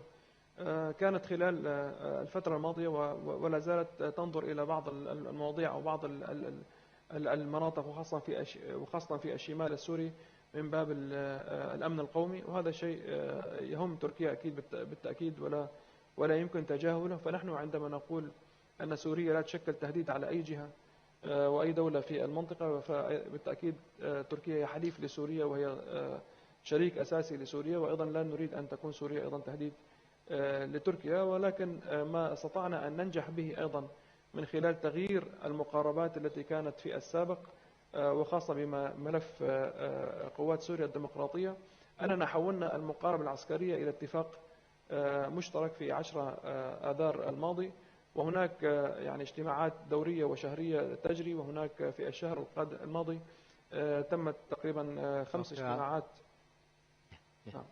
Dr. al-Shibani, so we conclude with that point? Yes. يعني the Syrian story is very long for that. Yes. يعني هناك تفاهمات، ولكننا غيرنا المقاربة من مقاربة عسكرية إلى حل المشاكل السوريين بالحوار، وأن يكون الحوار سوري. ليس هناك زحف سوري باتجاه إسرائيل، لا أتفق مع هذه العبارة، ولكن هناك محاولة سورية لكف شر الإسرائيليين عن سوريا. يعني هناك تجربة سورية فريدة، نريد أن تكون فرصة ملهمة لبناء يعني وطن يحلم به كل السوريين، وما يجري من خلال إسرائيل هو ما يهدد هذه العملية. فنحن نريد أن تنجح الدبلوماسية على محاولات الاستفزاز والجر إلى الصراعات في المنطقة.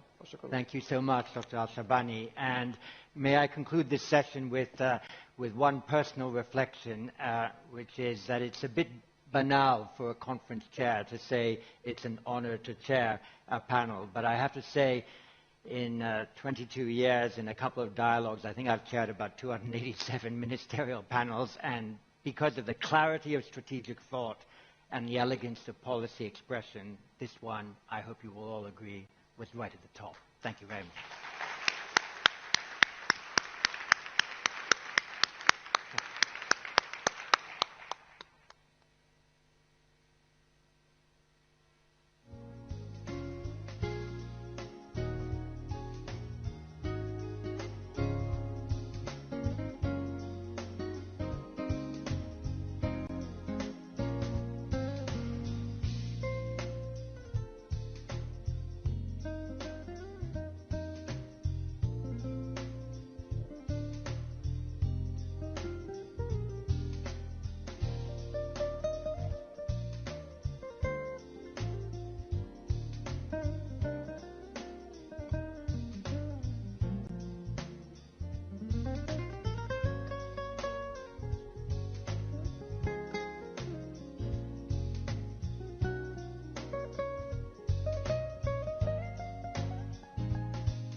Ladies and gentlemen, our program will be commencing shortly.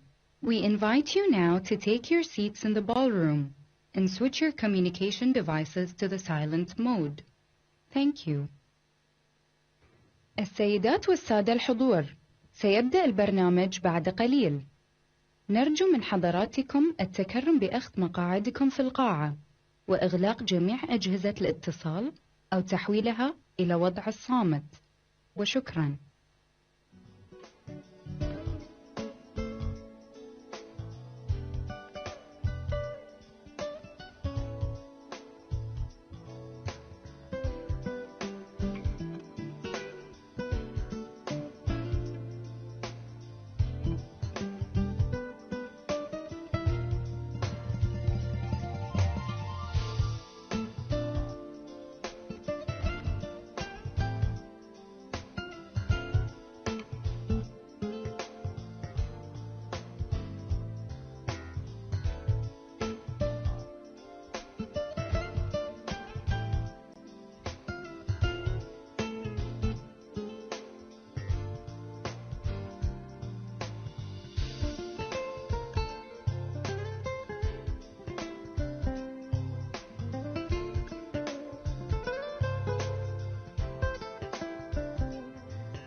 Ladies and gentlemen, our program will be commencing shortly. We invite you now to take your seats in the ballroom and switch your communication devices to the silent mode. Thank you. السيدات والسادة الحضور، سيبدأ البرنامج بعد قليل. نرجو من حضراتكم التكرم بأخذ مقاعدكم في القاعة وإغلاق جميع أجهزة الاتصال أو تحويلها إلى وضع الصامت. وشكرا.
Ladies and gentlemen, our program will be commencing shortly.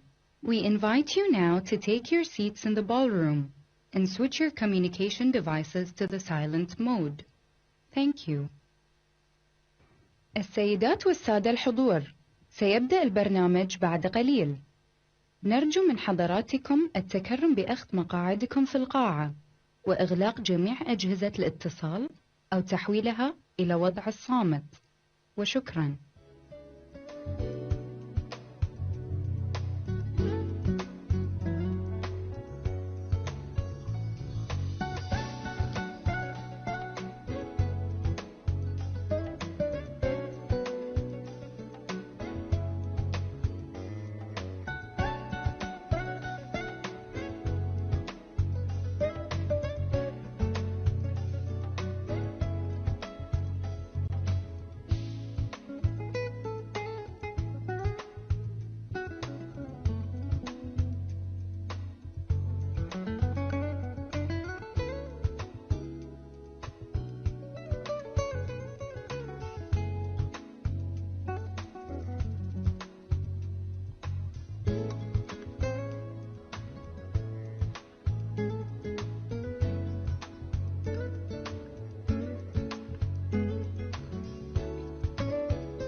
Your Excellencies, dear delegates, ladies and gentlemen, may I invite you to come back in and join us for the next plenary session, the 6th plenary session of the 21st ISS Manama Dialogue, and it is on the theme of maritime security as a regional and global responsibility. I hope you enjoyed the refreshment break. I know it was a bit shorter than we had intended, but I think we were very engaged in discussion, so I hope you appreciate that we're trying to keep us moving along. Maritime traffic through the Bab el-Mandab Strait and the Red Sea has been halved for almost 2 years, despite significant military campaigns to degrade and deter the Houthi movement in Yemen. This has affected global maritime patterns and points to more challenges to maritime security issues across the globe and threats to the unimpeded flow of trade. And responses to these threats have been sometimes perhaps a little bit less coordinated than one would hope. Sometimes they lacked political content, despite what I think is actually a fairly widespread consensus that they need to be tackled. So this session will explore how states and other actors can ensure maritime security even as competition in the maritime domain increases as well. And it's a real pleasure to welcome to this session Dr. Constantinos Kombos, the Minister of Foreign Affairs of Cyprus. Minister, warm welcome. Zaki Mohammed, the Senior Minister of State for Defense of Singapore. And last but certainly not least, Admiral Sir Keith Blunt, the Deputy Supreme Allied Commander Europe of NATO. They will deliver their opening remarks from the podium, and we will then have a Q&A in the usual way. Insert your badge into the microphone unit, press the button, you will join the queue, and I will then collect a few questions before coming back to the panel. And with that, Minister Kombos, we shall start with you. May I invite you to take the podium. Thank you very much.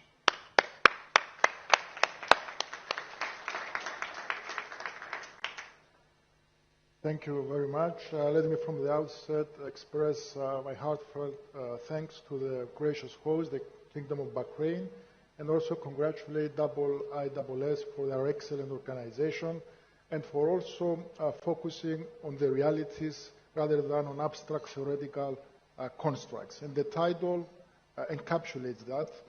Maritime security is a regional and global responsibility. Another reality, however, is that the international policy on the matter is fragmented, or, as we have just heard, we need better coordination. And to address this, we need to focus on the relevant policy drivers. But as a preliminary clarification, allow me to answer a question that I think most of you have in your minds. Why Cyprus on this topic? For 4 reasons. First of all, Cyprus has the 11th largest commercial fleet in the world, 3rd in the EU. It's first in the EU in ship management and 3rd globally, with 20% of the world's third-party management coming from Cyprus. Secondly, geography. We are at the crossroads of MENA and the European continent, and we are closer geographically to Yemen than we are to Brussels. Fourth, 12 incidents in the last 2 years involved vessels associated with the Cypriot shipping industry. Therefore, the Houthis are a threat, and the experts are saying, and I'm sure we'll hear more about it from my fellow panelists, that it's a matter of time for them to hit directly in the Mediterranean. So I'm turning back to the policy drivers. The Red Sea situation has a regional and a global impact, and we need to reflect on the nature of the threat. The Houthis are versatile, resilient, and resourceful. From the local threat, they have been transformed into being part of the axis of proxies and now to an international threat. And targeting maritime navigation is a global danger. They have a comprehensive propaganda strategy that is flexible. The rebellious nature has now been transformed and coupled with their positioning on the Palestinian cause, and it has increased their credit in the Arab Street. In addition, they have shown strategic versatility. Low-cost, high-impact attacks. There are incidents involving even 12 entities, from ownership to cargo to management to insurance to sailors and so on. The actual success rate of the attacks doesn't really matter. Yes, it's dropping, yes, it's fluctuating, but at the end of the day, it's about them creating the fear factor. And that is enough to upset the markets. They are using weaponry that has become more sophisticated, and right now they are expanding their network of alliances with Al-Shabaab, Al-Qaeda, Somalian pirates, and other proxies. So they are finding a way of keeping the EU missions, international missions in the Red Sea preoccupied, and we have seen now this network being created.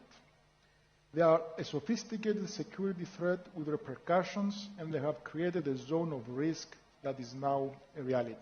The consequences: 60% of the traffic through Suez is down.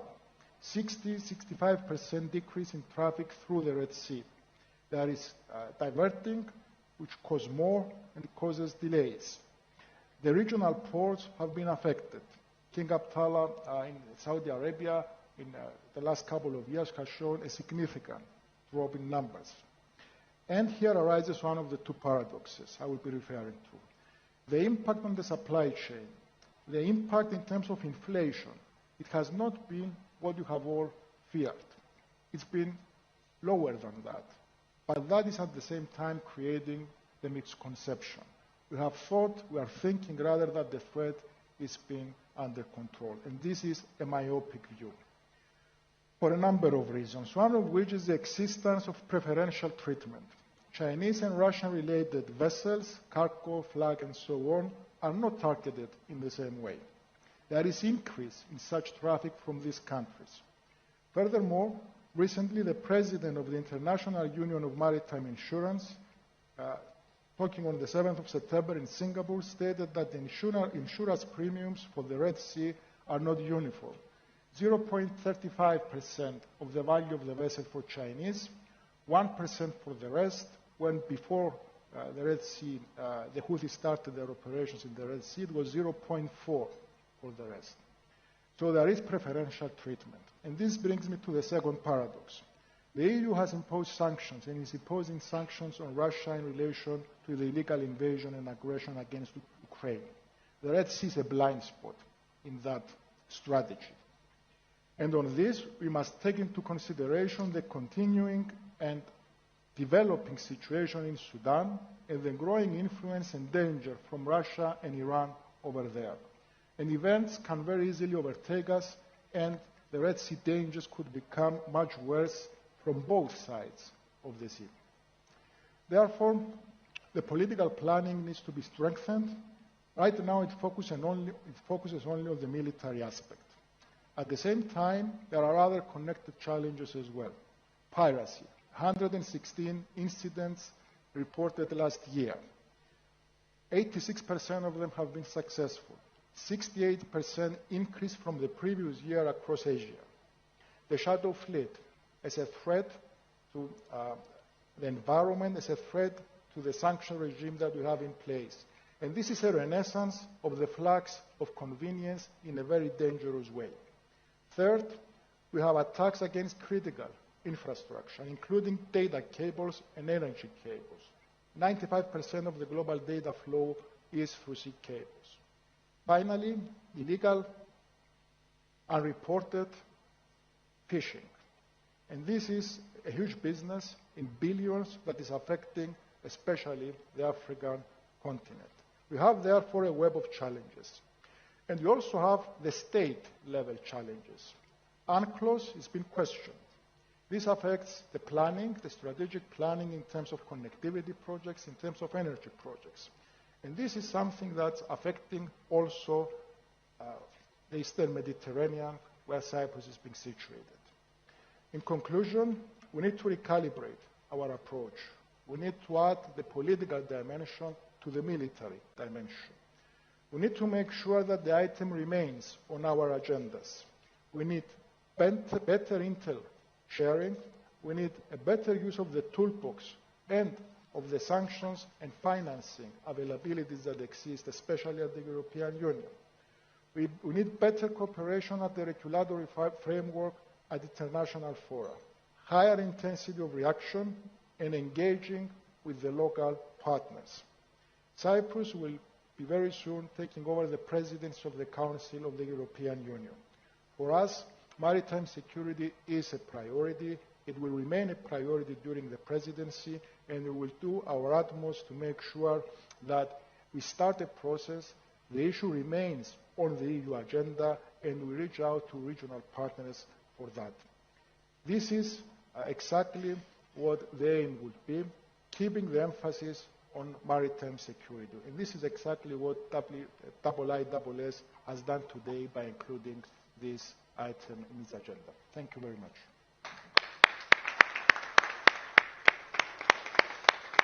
Minister Kombos, thank you very much, particularly for the clarity with which you've outlined how a regional concern can turn into a global threat, despite efforts to deal with it. Another country that thinks deeply about maritime security for reasons that will become apparent is Singapore. So, Senior Minister of State, may I invite you to take the podium.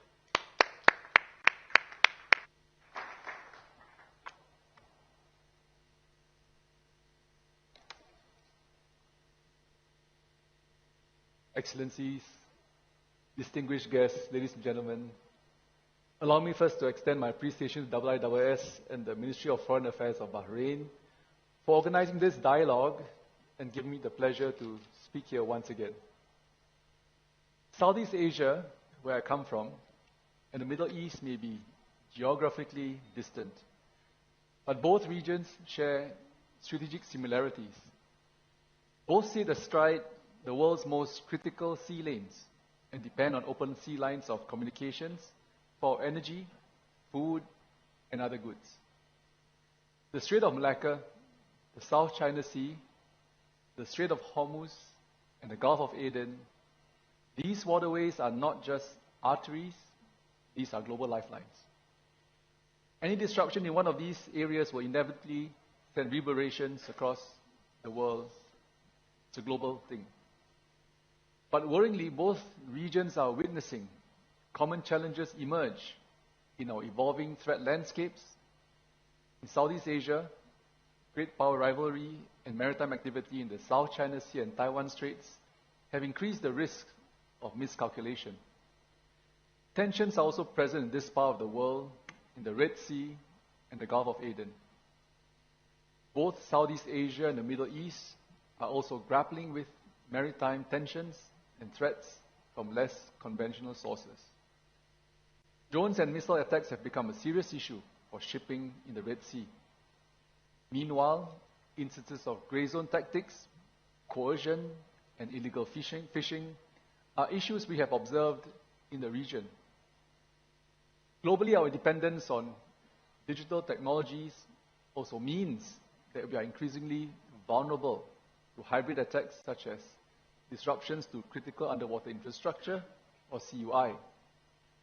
So when just 4 submarine cables were cut in the Red Sea in 2024, 70% of all data traffic between Asia and Europe was reportedly compromised. All these challenges pose serious threats to global peace and prosperity.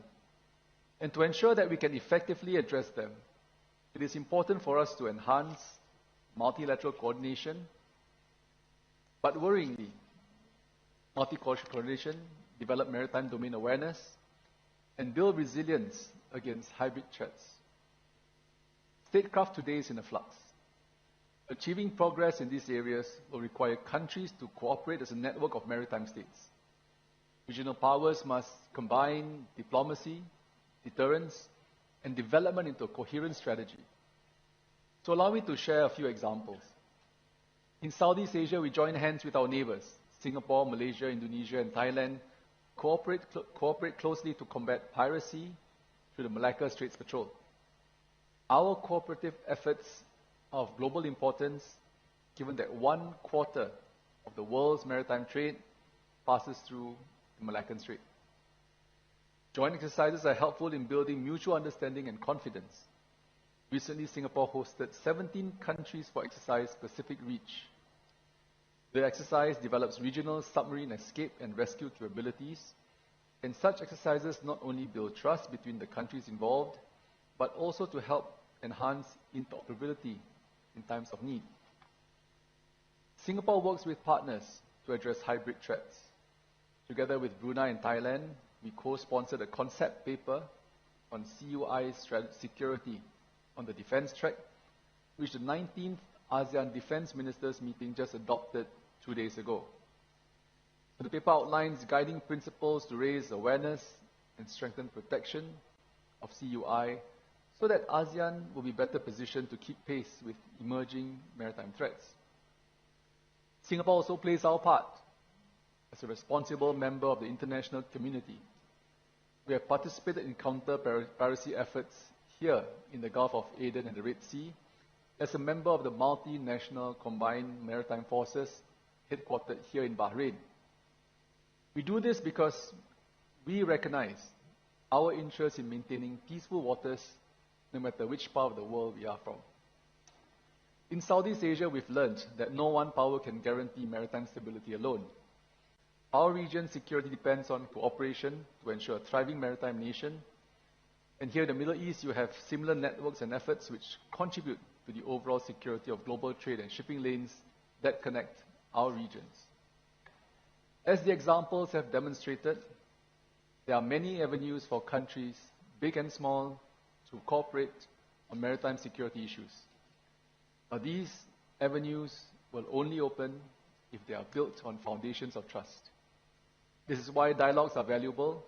Platforms like the Manama Dialogue and Shangri-La Dialogue in Singapore are critical in facilitating constructive discussions between countries, including those that have competing geostrategic interests. As I conclude, let me circle back to where I began my remarks. Statecraft today is about balance, combining military presence with diplomacy, economic engagement, and sustainable development.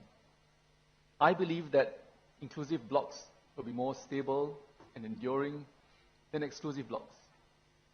Countries may differ in alignment, but we can still cooperate to protect shared interests such as freedom of navigation, search and rescue, and disaster relief. For small states like Singapore, this means convening power to bring others together, building bridges, not buffers.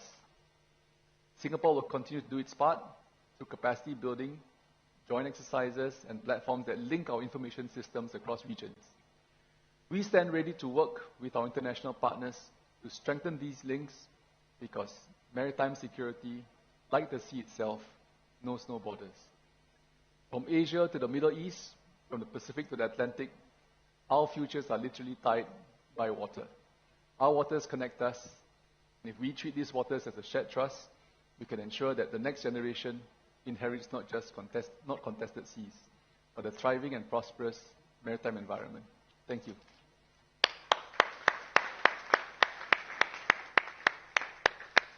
Senior Minister of State, thank you very much. Statecraft is about balance. That's an important statement, in particular in the light of the activities that you have outlined when it comes to multinational coordination, cooperation, and the many things that Singapore is invested in and is supporting capacity building exercises, combined maritime forces, and then importantly also convening, bringing people together to exchange ideas and build that all-important trust that you've mentioned.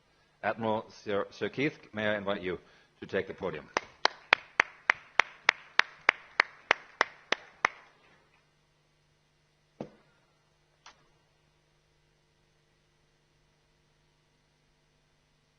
Well, Your Excellencies, distinguished guests, ladies and gentlemen, I too would wish to extend my huge debt of thanks to IISS for the invitation, for Bahrain for the extraordinarily warm welcome, so typical of this wonderful nation.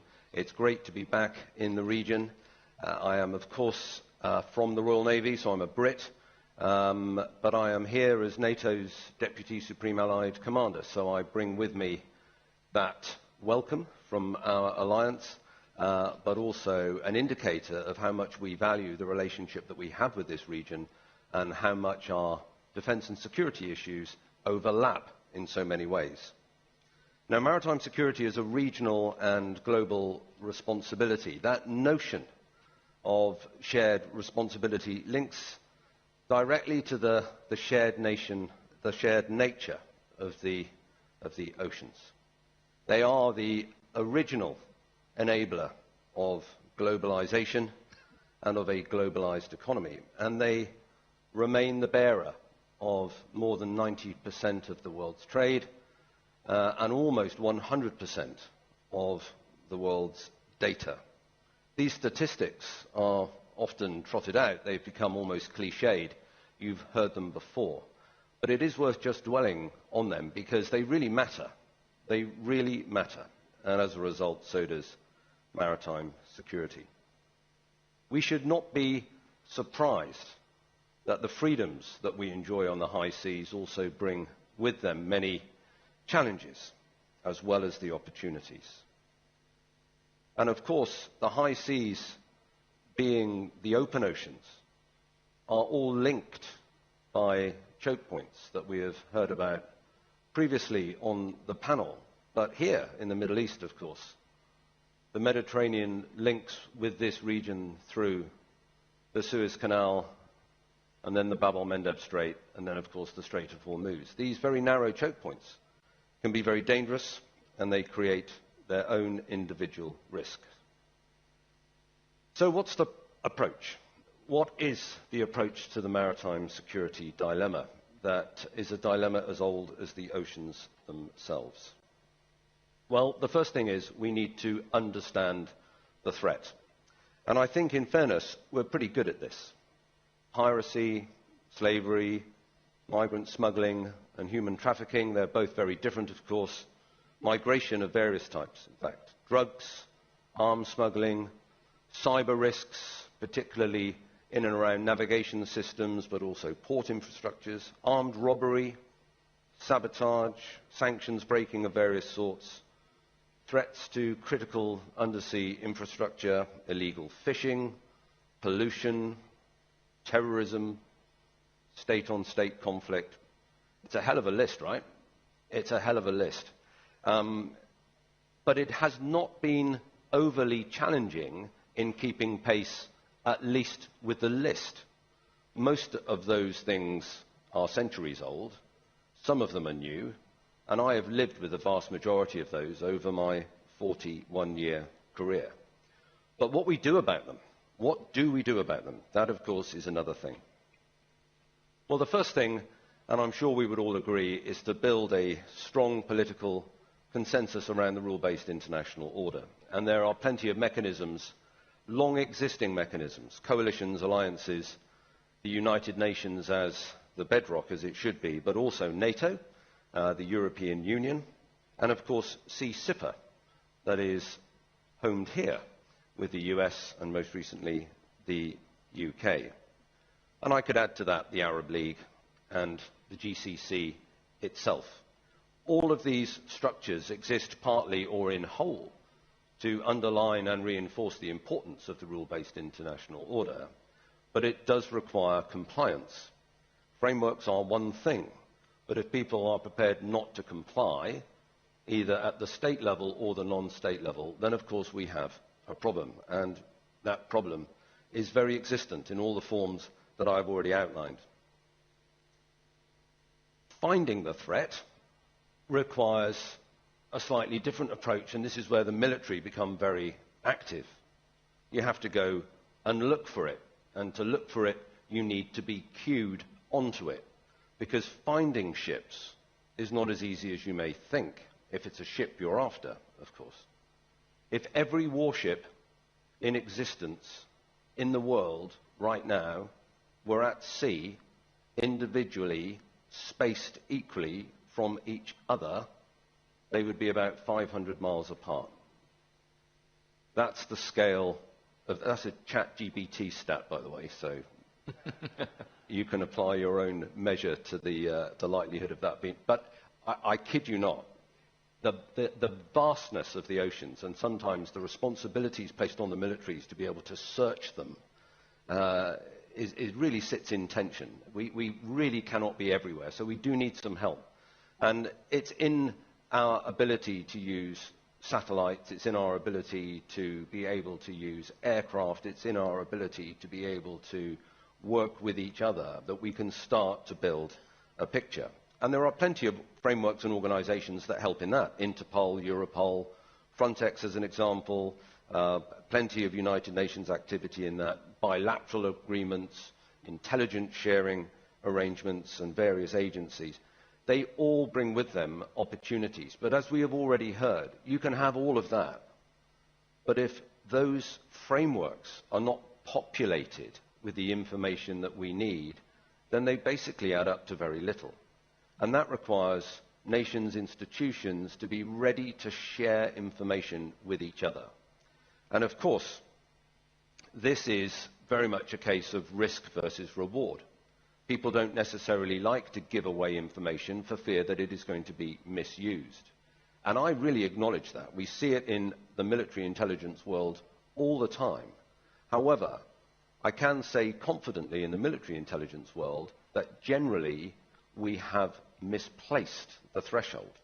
We could probably take a bit more risk in order to achieve better outcomes. And maybe a good example of that was in the build-up to the Ukraine war, where we saw a lot of intelligence being shared very openly and very quickly in ways that we hadn't perhaps hitherto seen, that at least gave us a good idea of what was happening and indeed when it was going to happen. Now, one of the new challenges, and we've heard a bit about this already, is in the undersea cables and pipeline world. Not the traditional world that we normally think of when we think of maritime situational awareness, but now one that has been propelled into the spotlight. Who owns them? And who is going to tell you where they are? There's about 1.5 million kilometres of these things all over the world. A lot of them are plotted accurately. Not all of them are. And if you can find out who actually does own them, and they'll tell you where they are, because there's so much of them, you can't be everywhere along that system of cables and pipelines. So you need to say, right, so where are you vulnerable? If you ask a commercial operator where they are vulnerable, they're unlikely to tell you. They don't want to admit a vulnerability. And if you, as I have done, offer a large supplier of petroleum products in the UK a frigate to sit alongside its oil platform, they say, absolutely not. We do not want to see a frigate anywhere near our oil platform for fear that it looks as if we're under threat, because our share price will go down. So we are facing a really different set of challenges, I'm afraid. And it gets even harder when you think about how you've got to stop the threat and try and get on board. The legal frameworks we have to be able to board ships on the high seas are really, really weak. In ports, it's easy. In territorial waters, it's easier. But on the high seas, it becomes not impossible, but very, very difficult.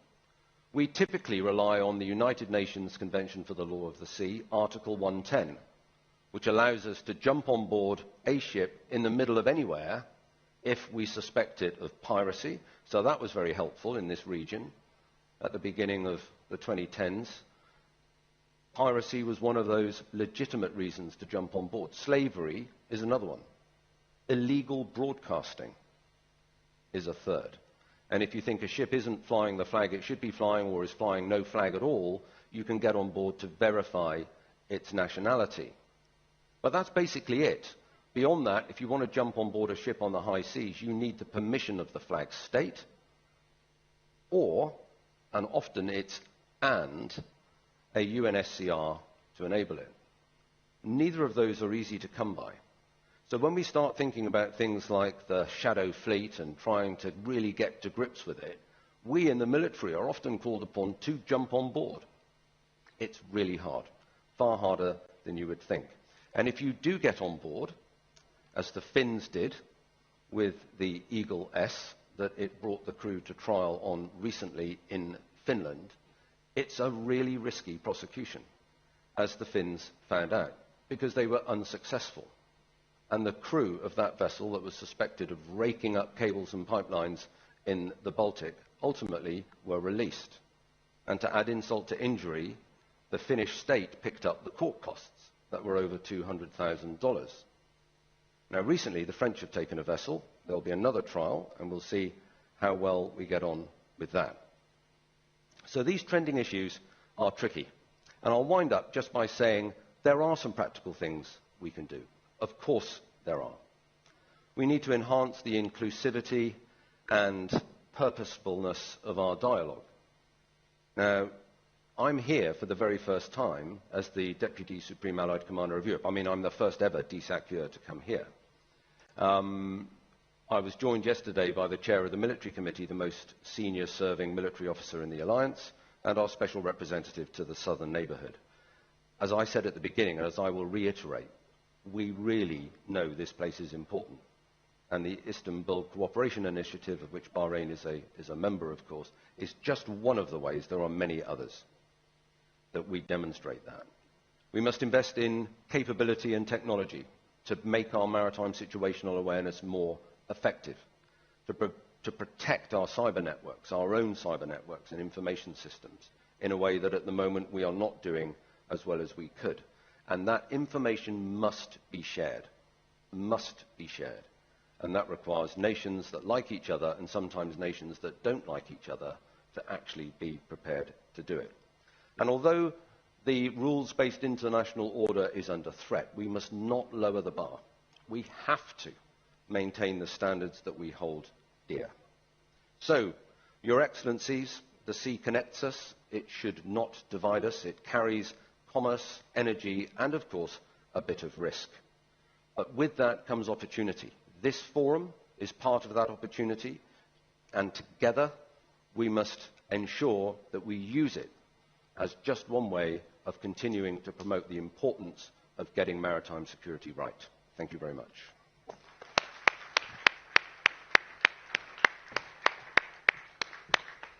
Admiral, thank you so much for these remarks. I was particularly struck by your point about information sharing. Information needs to be shared. That requires cooperation. It requires a degree of institutionalization of relationships between nations and others, and your argument that we could afford to take a bit more risk in how we approach this to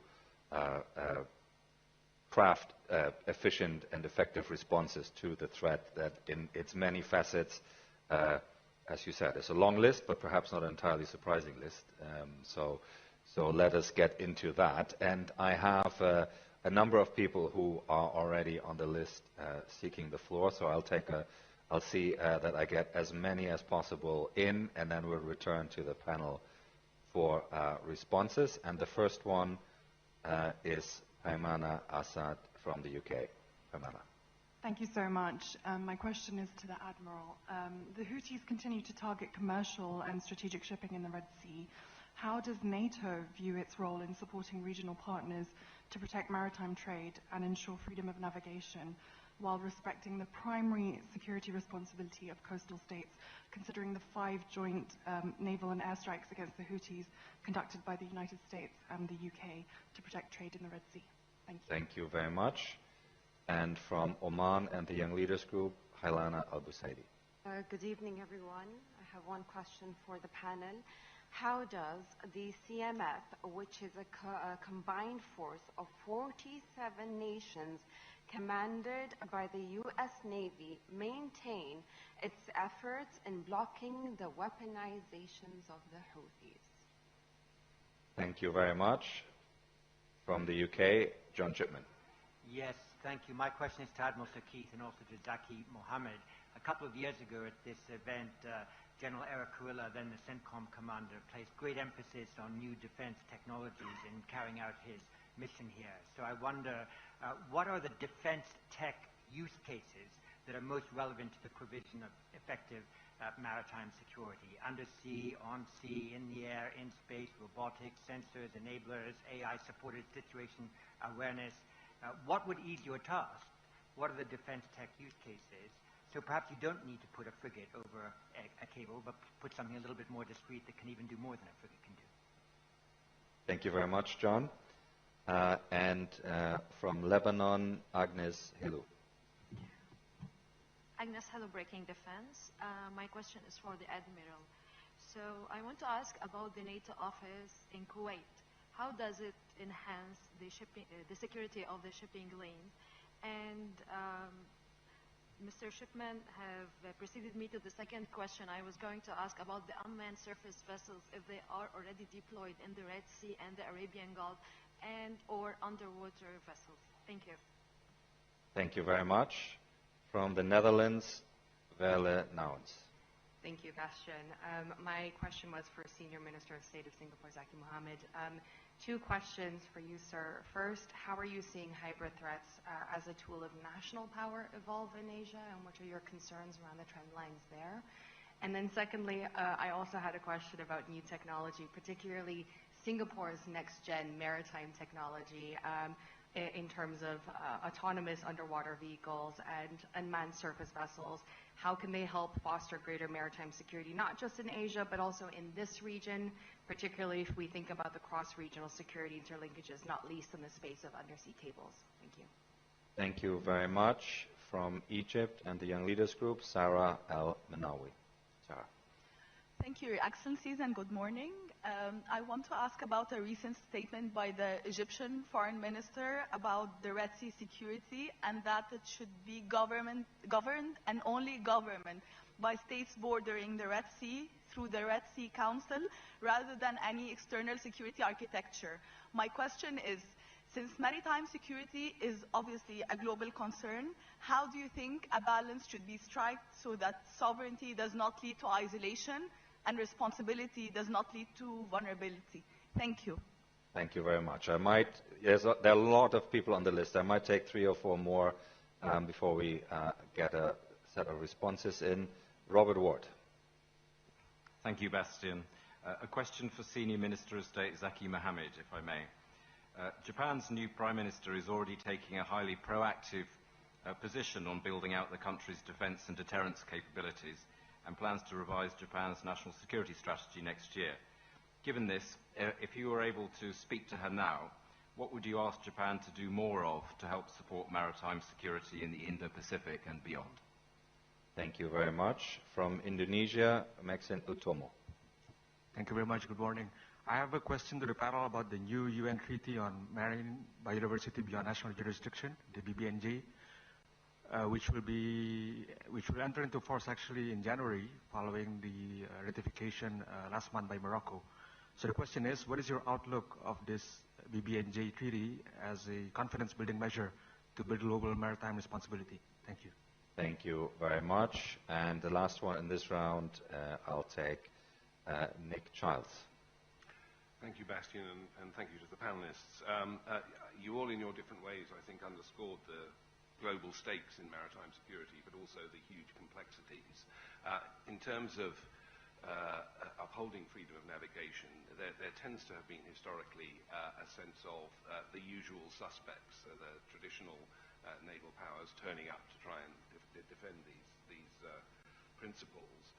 I wondered, from each of your perspectives, what you would highlight as the priority area in order to spread the burden wider, in order to get a broader uptake and buy-in in terms of defending these global principles. Thanks very much.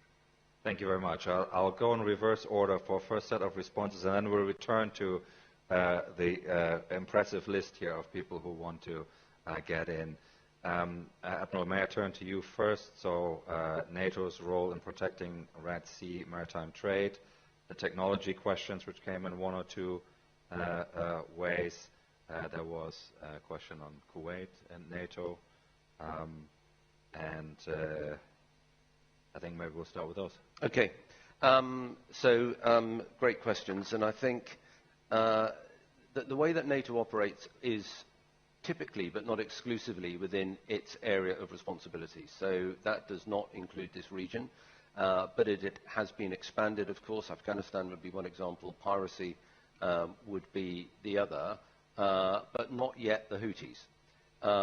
And one of the reasons for that is because there were very quickly missions established, Prosperity Garden being one, Aspides being the other. We have CTF-153, which is one of the constituent CTFs from the combined maritime forces that we've heard about.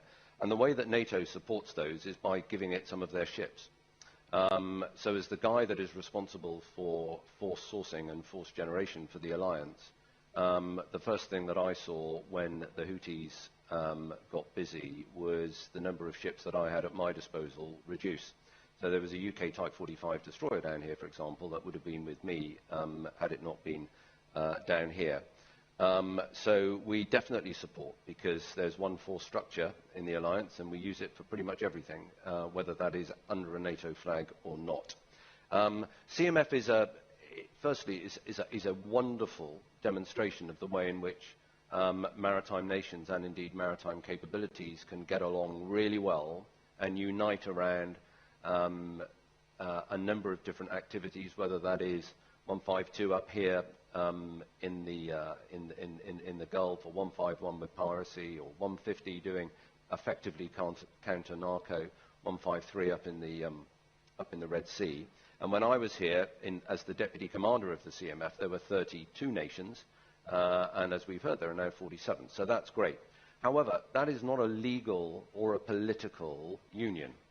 So when it comes to trying to act in one voice or in one direction, it can be challenging.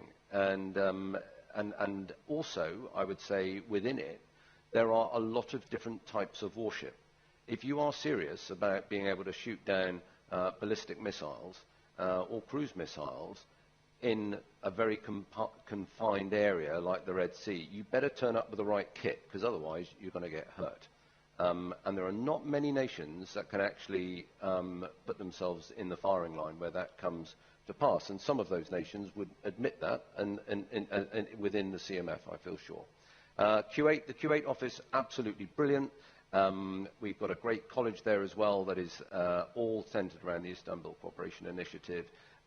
It offers many, many different and diverse courses and education in the name of our alliance, and we're superbly grateful. It's been one of the great success stories in the way that NATO has been able to demonstrate its partnering with this alliance. And then finally on the tech, I mean, you almost answered your own question. I mean, there is just so much.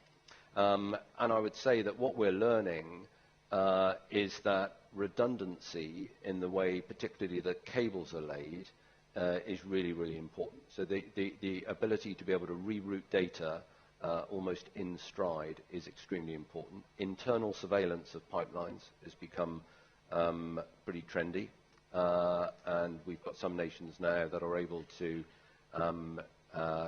do all of their surveillance and basically internal security through internal drones, if you will, that whiz up and down the pipelines. Of course, if you can put a drone inside a pipeline to inspect it, you can put a drone inside a pipeline to blow it up. So, and that provides you with a whole world of new problems. Acoustic sensing as well is one of the other big areas that is starting to give us indicators, whether through noise or indeed through very small changes in seabed activity. So, and there are others. Delighted to talk more on that offline. Thank you very much. Senior Minister of State, perhaps you can also say a few words about the tech question. There was also a question on evolving hybrid threats in Asia. Expectations vis-à-vis Japan was another point that was put to you, and then the more overarching questions. Over to you. Sure. I suppose the tech ones are the easier ones to tackle first. but I think for Singapore, the key question about what kind of defense tech we look at and what kind of tech we develop really center around our vulnerabilities as a small state trying to defend against much larger adversaries that you can see. I mean, and then two, the principles of really keeping maritime trade open, secure, being a shipping hub, which we are one of the most busy ports in the world. I think that's important that we continue to secure that. So if you think of those two as a start, and the third one I can think of is communication lines, because we are also a tech hub, in telecoms hub, communications hub, and therefore a lot of lines come in. So we talk about undersea water cables and pipelines. A lot of it comes through Singapore as well. So we do have these three. If you take these three into consideration, that's where defense tech for maritime comes to play, and where we develop are largely around those. So if I start off with maritime aspects, I think AI continues to be an important part, especially with how you layer that with intelligence. So today we have the Intelligent Fusion, the IFC, the International Fusion Center, which we collaborate with many countries to share intelligence on potential threats, piracy, terrorism, risky cargoes that may come through our shores.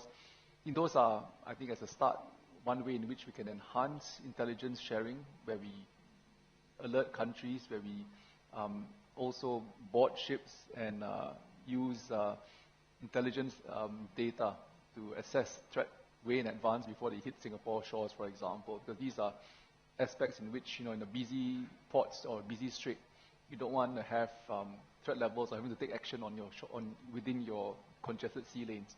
You want to take action way before if you can. You want to intercept them if you can. I think that's one. Two, as a small state, we also have limited manpower, small capabilities. We have small ships, but what we've done recently was we launched our first MRCV vessel, multi-role combat vessel, which I would say it's a new concept for us because it's now a mothership, sort of like a stealth ship that operates several drone ships around them. So it's almost like an autonomous fleet, which you have one mothership and several drones on surface, underwater as well. So these are things in which we use as a way of force multipliers to be able to conduct various operations, whether it's rescue, disaster relief, or other ops that you need to do to multiply your manpower, because we are a small state with a very small navy. So, and having to deal with a very big congested maritime strait, I think that becomes very important. The fortunate thing is that we are not, when we talk about hyper states, hyper threats, we're not claimant to any of the big EEZs or islands. So therefore, on that front, I think we're not directly under threat.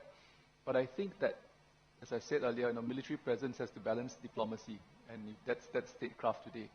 I think that applies to Singapore. I think that's why we have the Shanghai Dialogue, which we aim to continue dialogue and process, but at the same time hard-coded and worked on with the ASEAN Defense Ministers meetings and the +8 countries. So you have big powers there, such as China, Japan, the US, all involved. I think that's very important because then when we deal with code of conduct, when we deal with CUI, when we deal with other frameworks where we need to keep lines and trade information open in the South China Sea and through the Malacca Straits, I think those are important aspects in which you get the larger powers to come in to agree on certain frameworks, to agree on certain codes, which over time we hope that reduces the risk of misunderstanding, at least in our waters.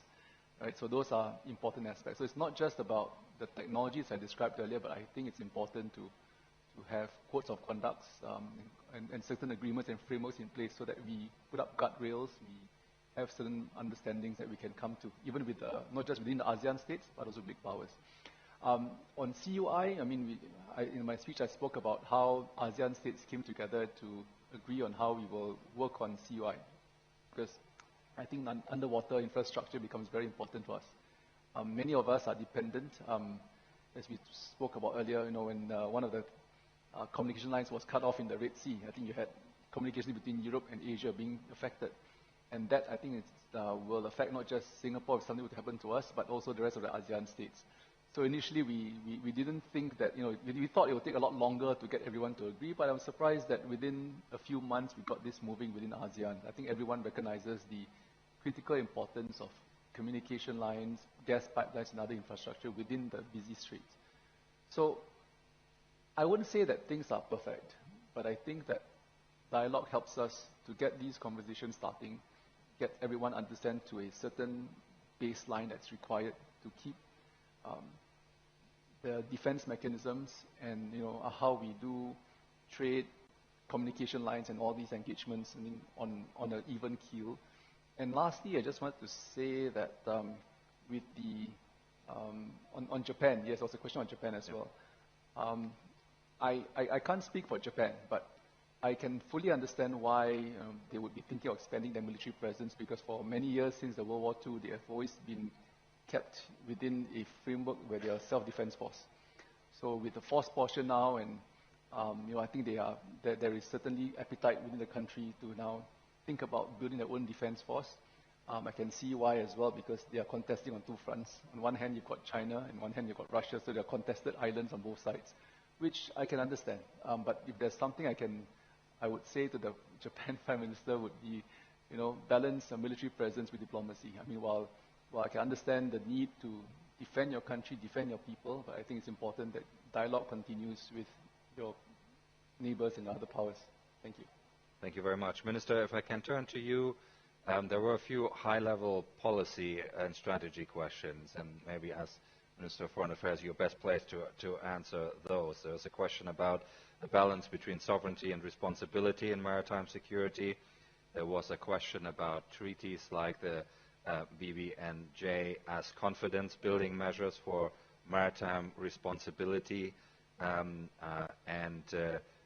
how you feel about the priority for spreading the burden and gaining broader international support to defend the principles of freedom of navigation. So maybe those are themes, and anything else, of course, that you want to get into. Minister, over to you. Thank you. Look, I believe that we need to increase the political bandwidth in relation to this issue. And we are facing, if you simplify it, it's a primitive threat against one of the most advanced sectors of the economy.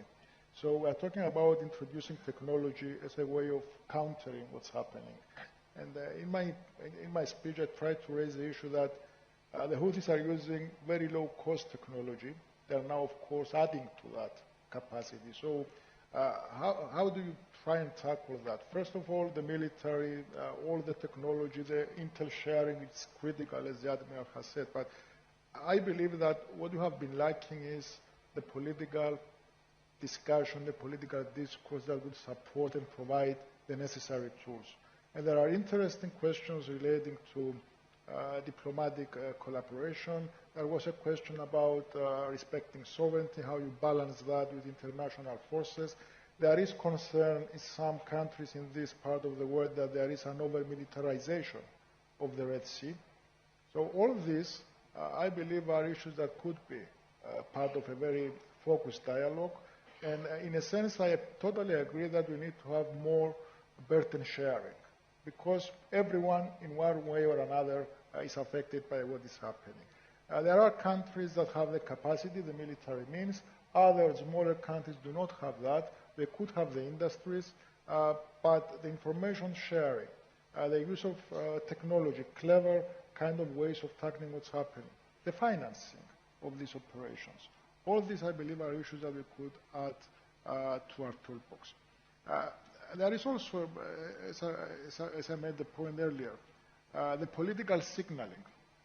And we have an EU mission in the area, speeders and so on, but at the same time, the paradox exists in the sense that we haven't listed the Houthis as a terrorist organization yet. There was a discussion a few years back. It didn't go through at the EU level. So it's a paradox because you have a mission. It's here. You have recognized the risk and the danger so that you have sent the mission. But at the same time, it's been approached as a political movement exclusively. So there is a toolbox there that if you unlock these options, it could add to the whole conversation into the mix. About CBMs in terms of treaties being ratified and so on, of course, this is a very well-regulated area. There are, of course, issues relating to gaps in the regulatory framework because it was introduced in a previous age. But anything that could add to the collaboration between states, I believe is something we should and we could be welcoming. So this asymmetry, we need to focus on that. We need to make sure also that we don't lose sight of the other side of the Red Sea. We are focusing on the Houthis, yes, but we can all see, I believe, a very serious risk now between the collaboration that the Houthis have with the African part, and with terrorist organizations, and with organizations and entities that are having access to technology that could enable them to cause similar kind of damage like the Houthis. And this, with the potential developments in Sudan, with presence of third countries trying to find the influence or to leverage influence there, this is creating a very complex, a bundle of threats whereby you could be facing an increase in the risk, not only from the Houthi side, but also from opposite. And I believe it's high time that we realize that the two are not separate. They are very much interconnected. There are serious issues relating to terrorism.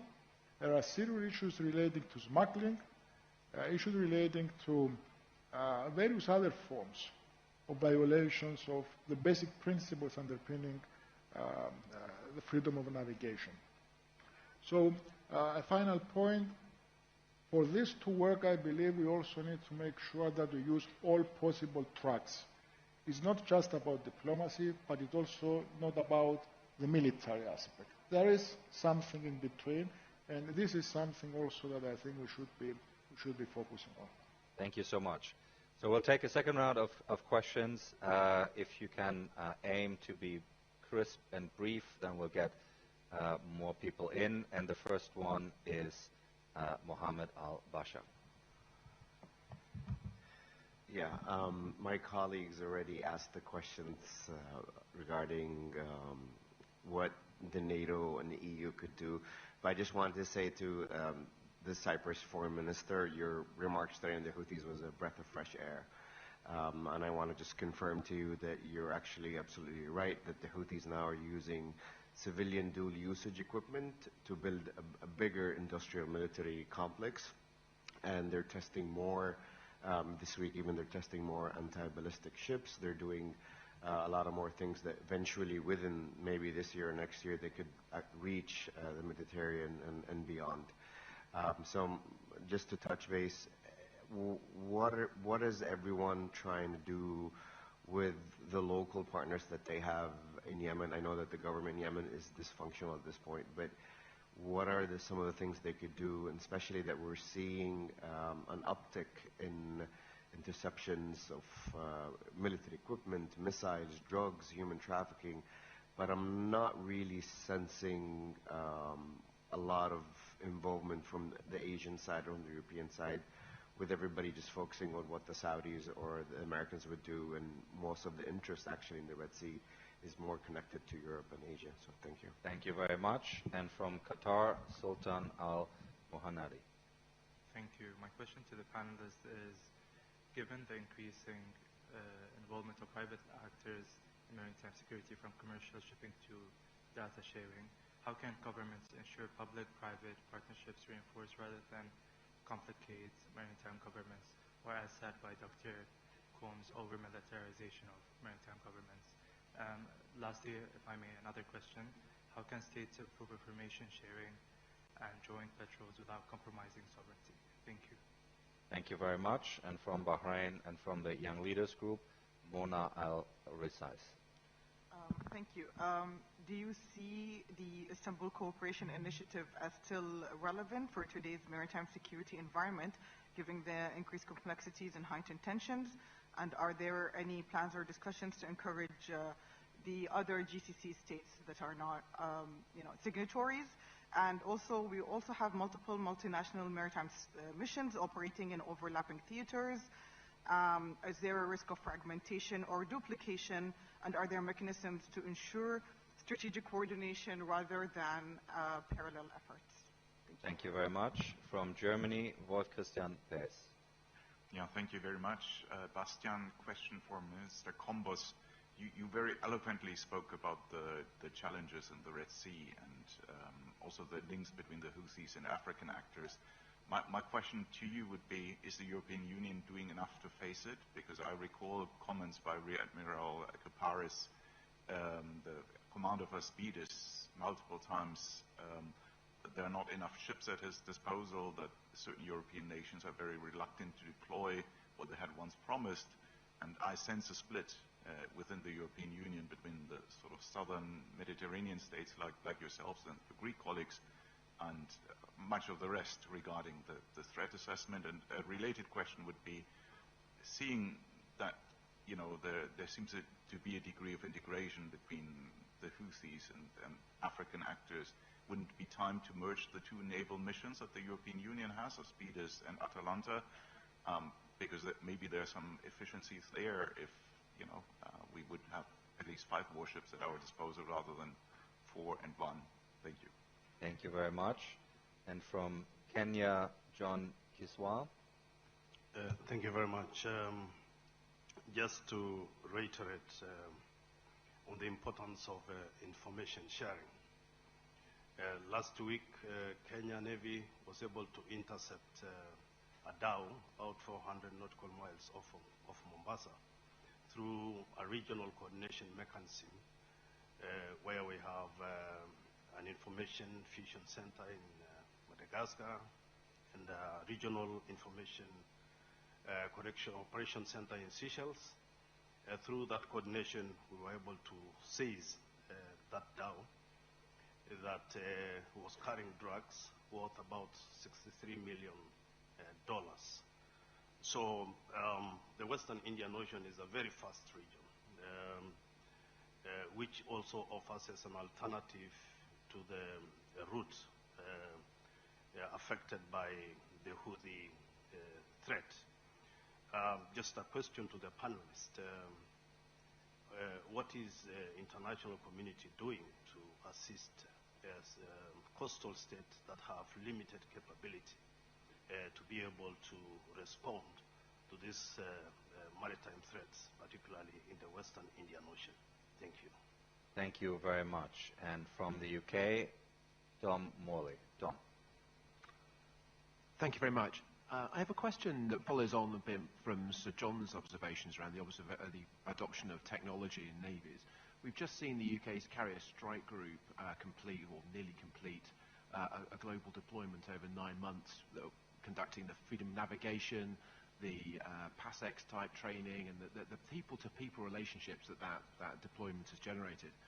As navies become more reliant through demographics and technology on autonomous platforms, do you see enough focus on the defence diplomatic relationship of maritime security services, as well as the attractions of the technological? And I wonder if you could comment on perhaps some of the dilemmas that might throw up.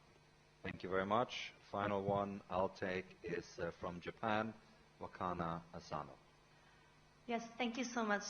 My question is for all of the panels about the subsea cables. So the subsea cables, as all of you mentioned, that there is the necessity for the regional and the global cooperation alignment, especially for both technological and legal aspects, so that it can be implemented for both globally, regionally, as well as the nationally.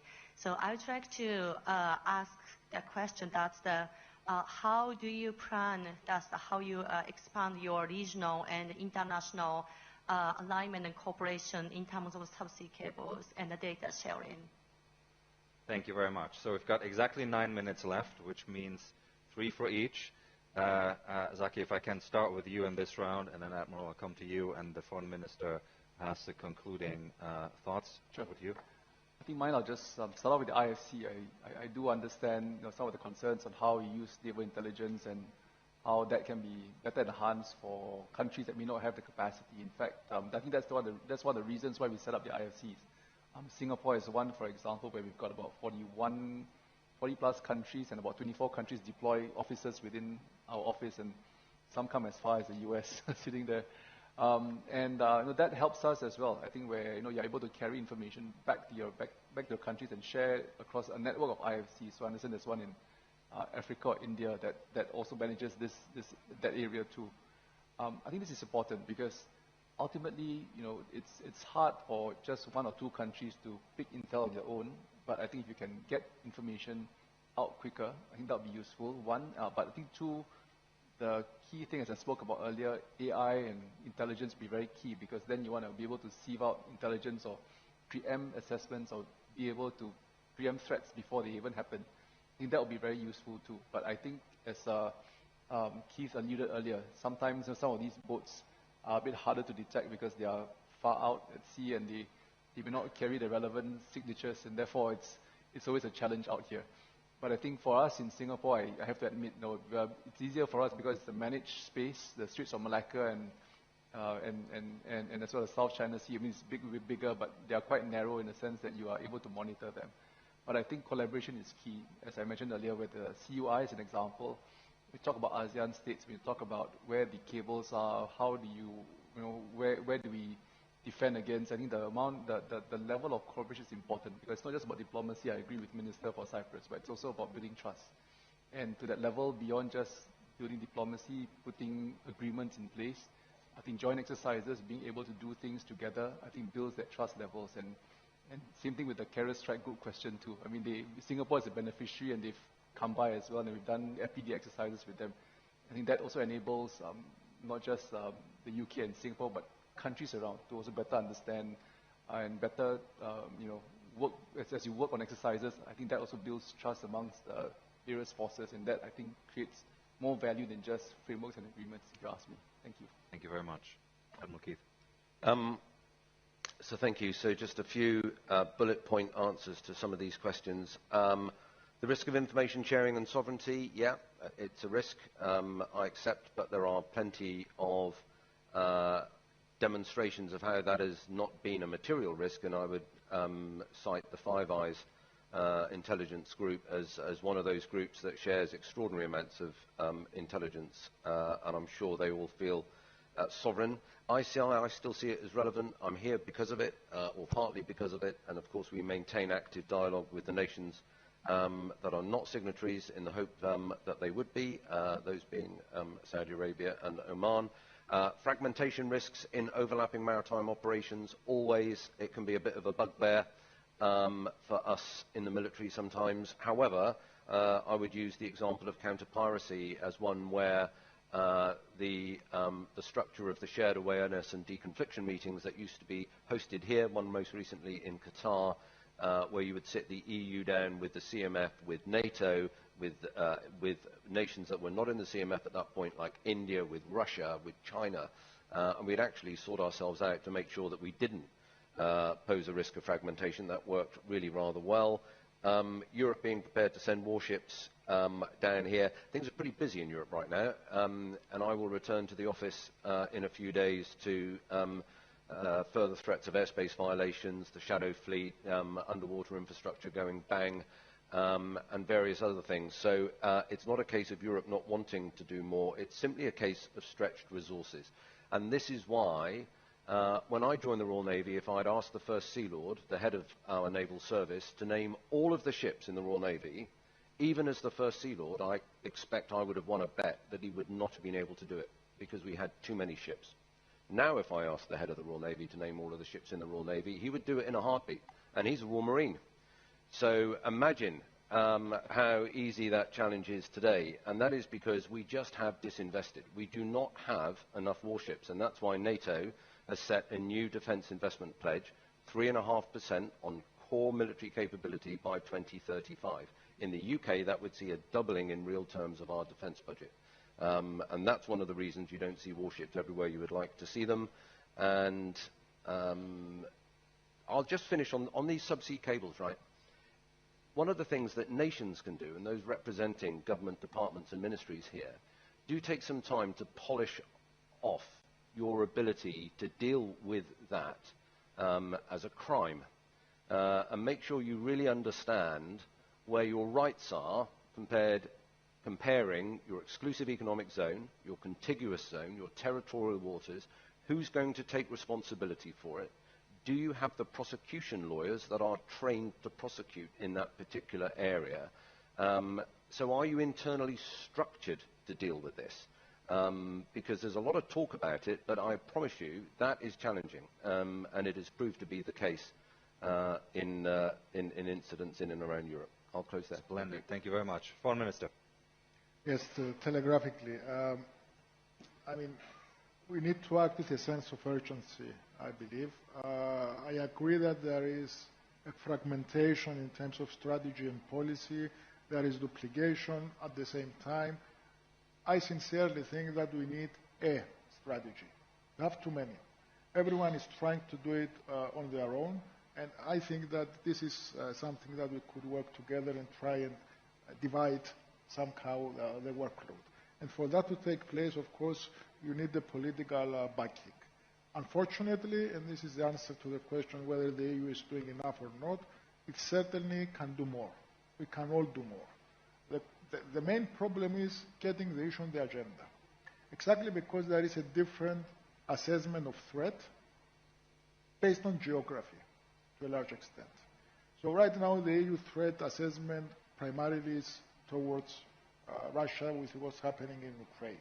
So how do you get the attention in relation to that of the rest of the member states, not just the Mediterranean countries? I think it's clear that there is a commercial advantage to Russia, China, and others from what's happening.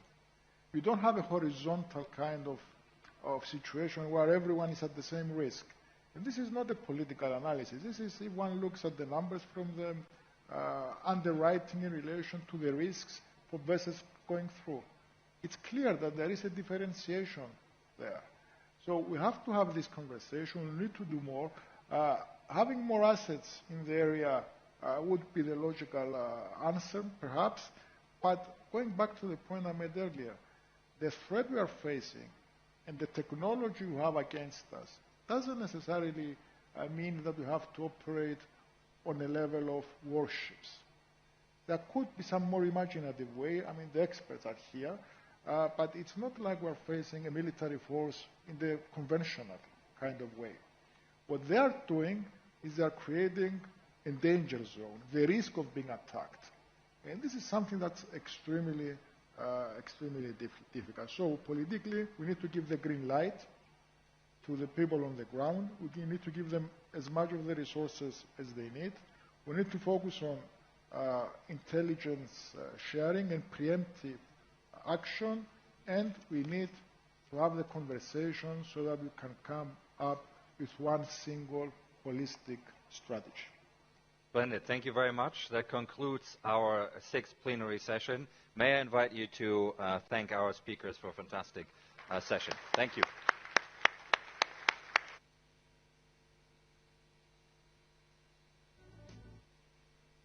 Can I have them? Thank you.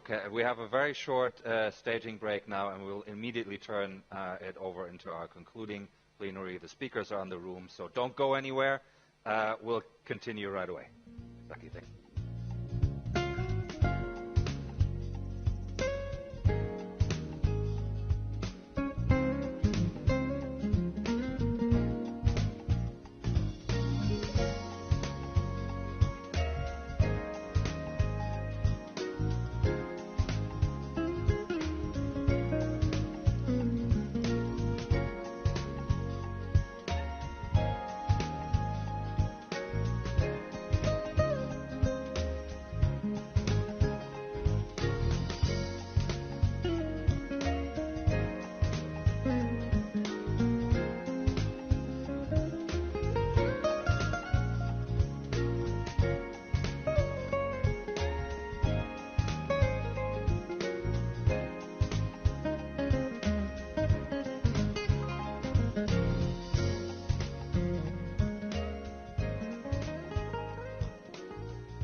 Your Excellencies, dear delegates, may I invite you to take your seats so that we can continue at pace with the concluding plenary session of the 21st ISS Manama Dialogue. The session is entitled Another Nuclear Age, Strategic Risk and Opportunity. We have all noticed, and in fact it has been discussed on the margins of our debate on energy already during the Manama Dialogue, that there is growing interest in nuclear energy worldwide, given rising demands, notably to power technological and industrial projects.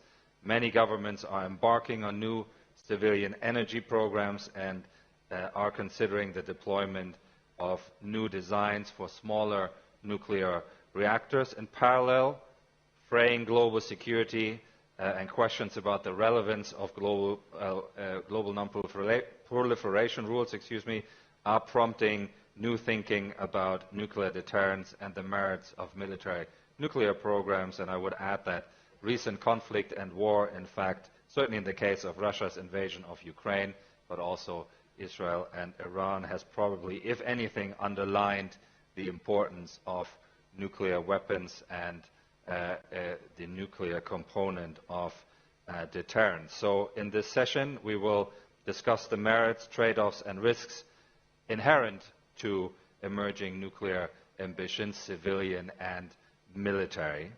And I have two outstanding speakers here with me to help us do that. Admiral Giuseppe Cavodragone, the chair of the Military Committee of NATO.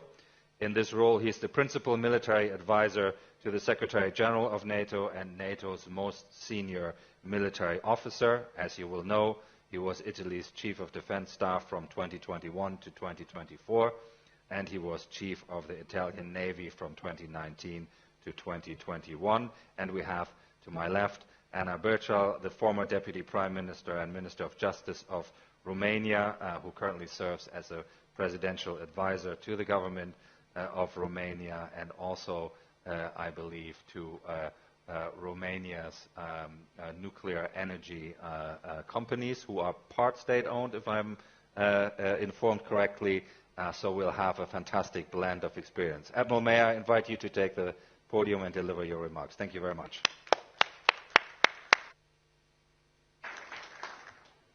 Thank you. Thank you very much. And Excellencies, distinguished guests, and ladies and gentlemen, I'm really honored to address here in Manama, a place that reminds us that dialogue and security are inseparable, and that peace is not built on hope alone, but on understanding and responsibility. Let me start with a question. If a month ago I would have mentioned words like Poseidon, Burevestnik, steadfast noon, how many of us would have associated them with the topic of this panel? I think I doubt many. And yet, they were among the most goggled words in the last 3 weeks. A sign that today's discussion comes really timely, in my view. When I began my career as a naval aviator almost 5 decades ago, deterrence was an equation of two powers, two doctrines, and two arsenals.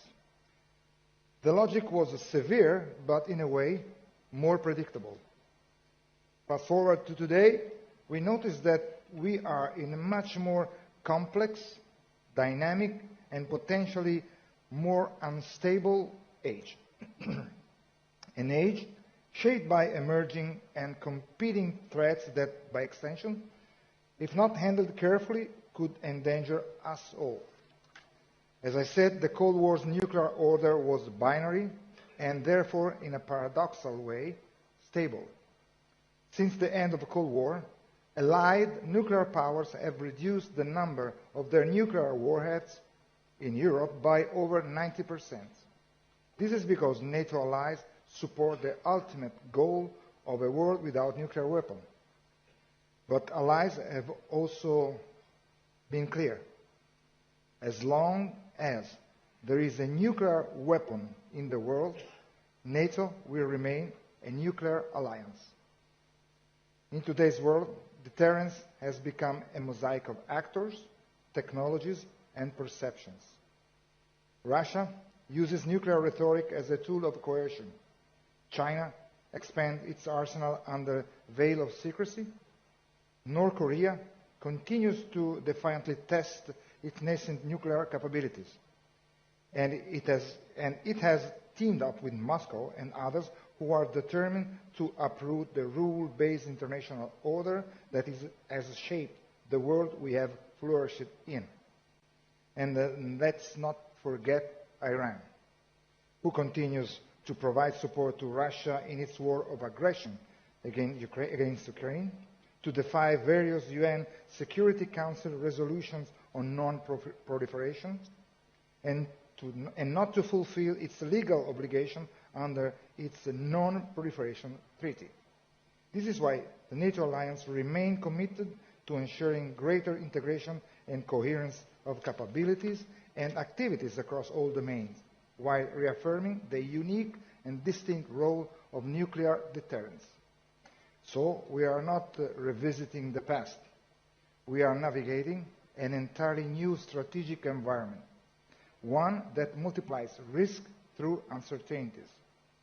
And in the business of defense and strategic deterrence, uncertainty is what keeps us all up at night. Let's then face it. The danger today does not lie primarily in the size of arsenals, but in the erosion of understanding and surety. When communication channels close, stated doctrines are undermined by action to the contrary, and divisive rhetoric replaces restraint and conciliatory language, the potential of miscalculations increases exponentially. A cyber intrusion may be misinterpreted as a blatant attack. An autonomous system could react faster than human judgment. A regional incident might spiral into a global crisis. This is not science fiction. This is a reality that demands for strategic stability to continue to rely on clarity, predictability, and dialogue, even among adversaries. Let me remind you, the fundamental purpose of NATO's nuclear deterrent is to preserve peace, prevent coercion, and deter aggression. As I said, as long as nuclear weapons exist, NATO will remain a nuclear alliance whose approach is underpinned by the principle of safety, security, effectiveness, and credibility. Our deterrence and defense posture combines an appropriate mix of conventional, nuclear, cyber, and space capabilities integrated into a coherent whole. And since operational readiness is essential to maintain such an approach, Allied armed forces regularly exercise this capability transparently, predictably, and collectively. Our exercises are not about provocation. They are about interoperable effectiveness and transparent communication of our capabilities, upholding our credibility and resolve to defend our alliance. Regular training ensure procedures are sound, communication are clear, and our people, from the highest commander to the youngest technician, fully prepared to act with professionalism and resilience. Strategic deterrence, after all, only works if it is capable, credible, and communicated.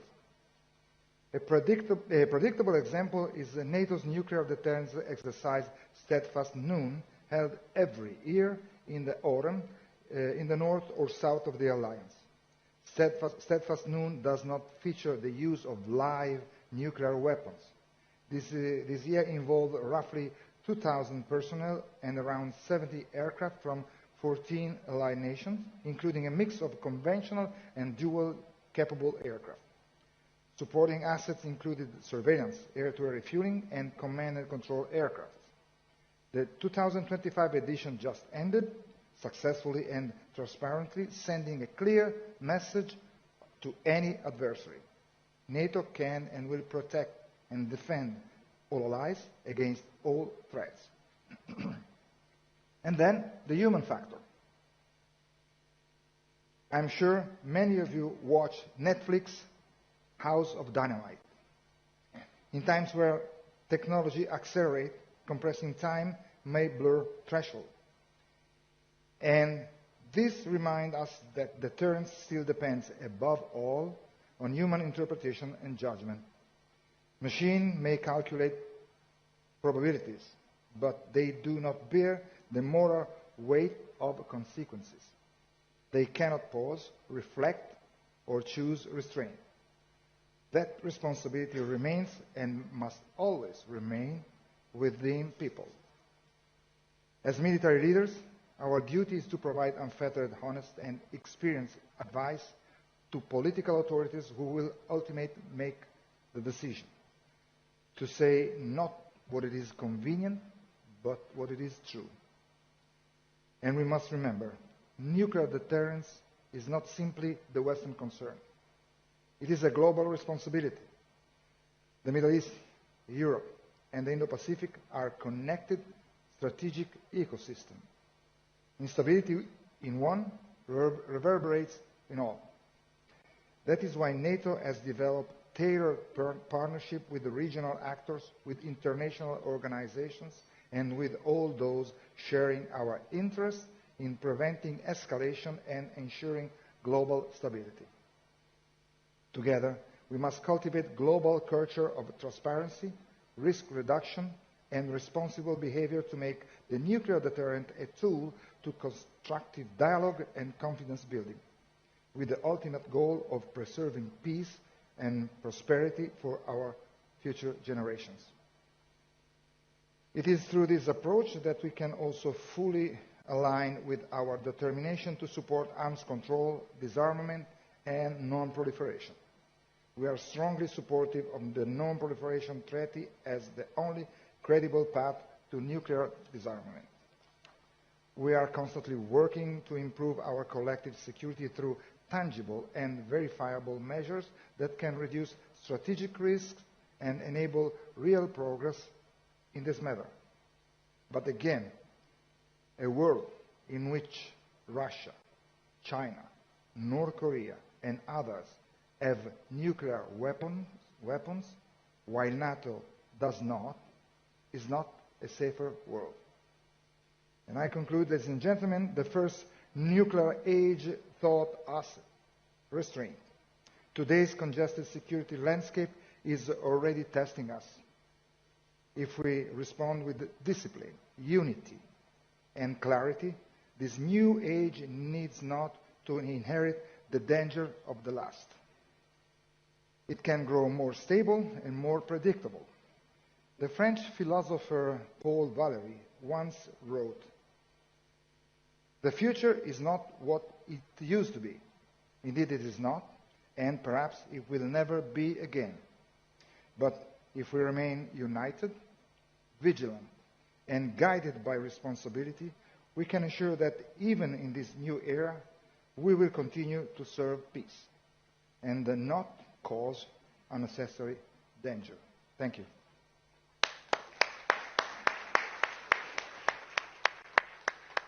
Admiral, thank you very much for those remarks. When you started with Poseidon and Burevestnik, I thought I personally know 40 people who have, since 2018, since these systems were first unveiled, spent a lot of time thinking about them. And they are the members of the ISS Defensive Military Analysis Program, where we do pay a lot of attention to these developments. So we might want to talk about capability later on. But also, I think that point about NATO's thinking about escalation as we move from, through these situations of uncertainty in a nuclear context, I think that's a very important point as well. Anna, may I invite you to take the podium, please? Anna Becher.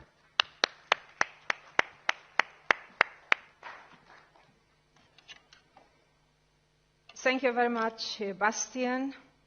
Let me begin by thanking IISS and the Kingdom of Bahrain for inviting me here again. It is a true honor and pleasure to be here, and I congratulate IISS, Sir John Chipman, for putting this topic as so relevant today into our agenda.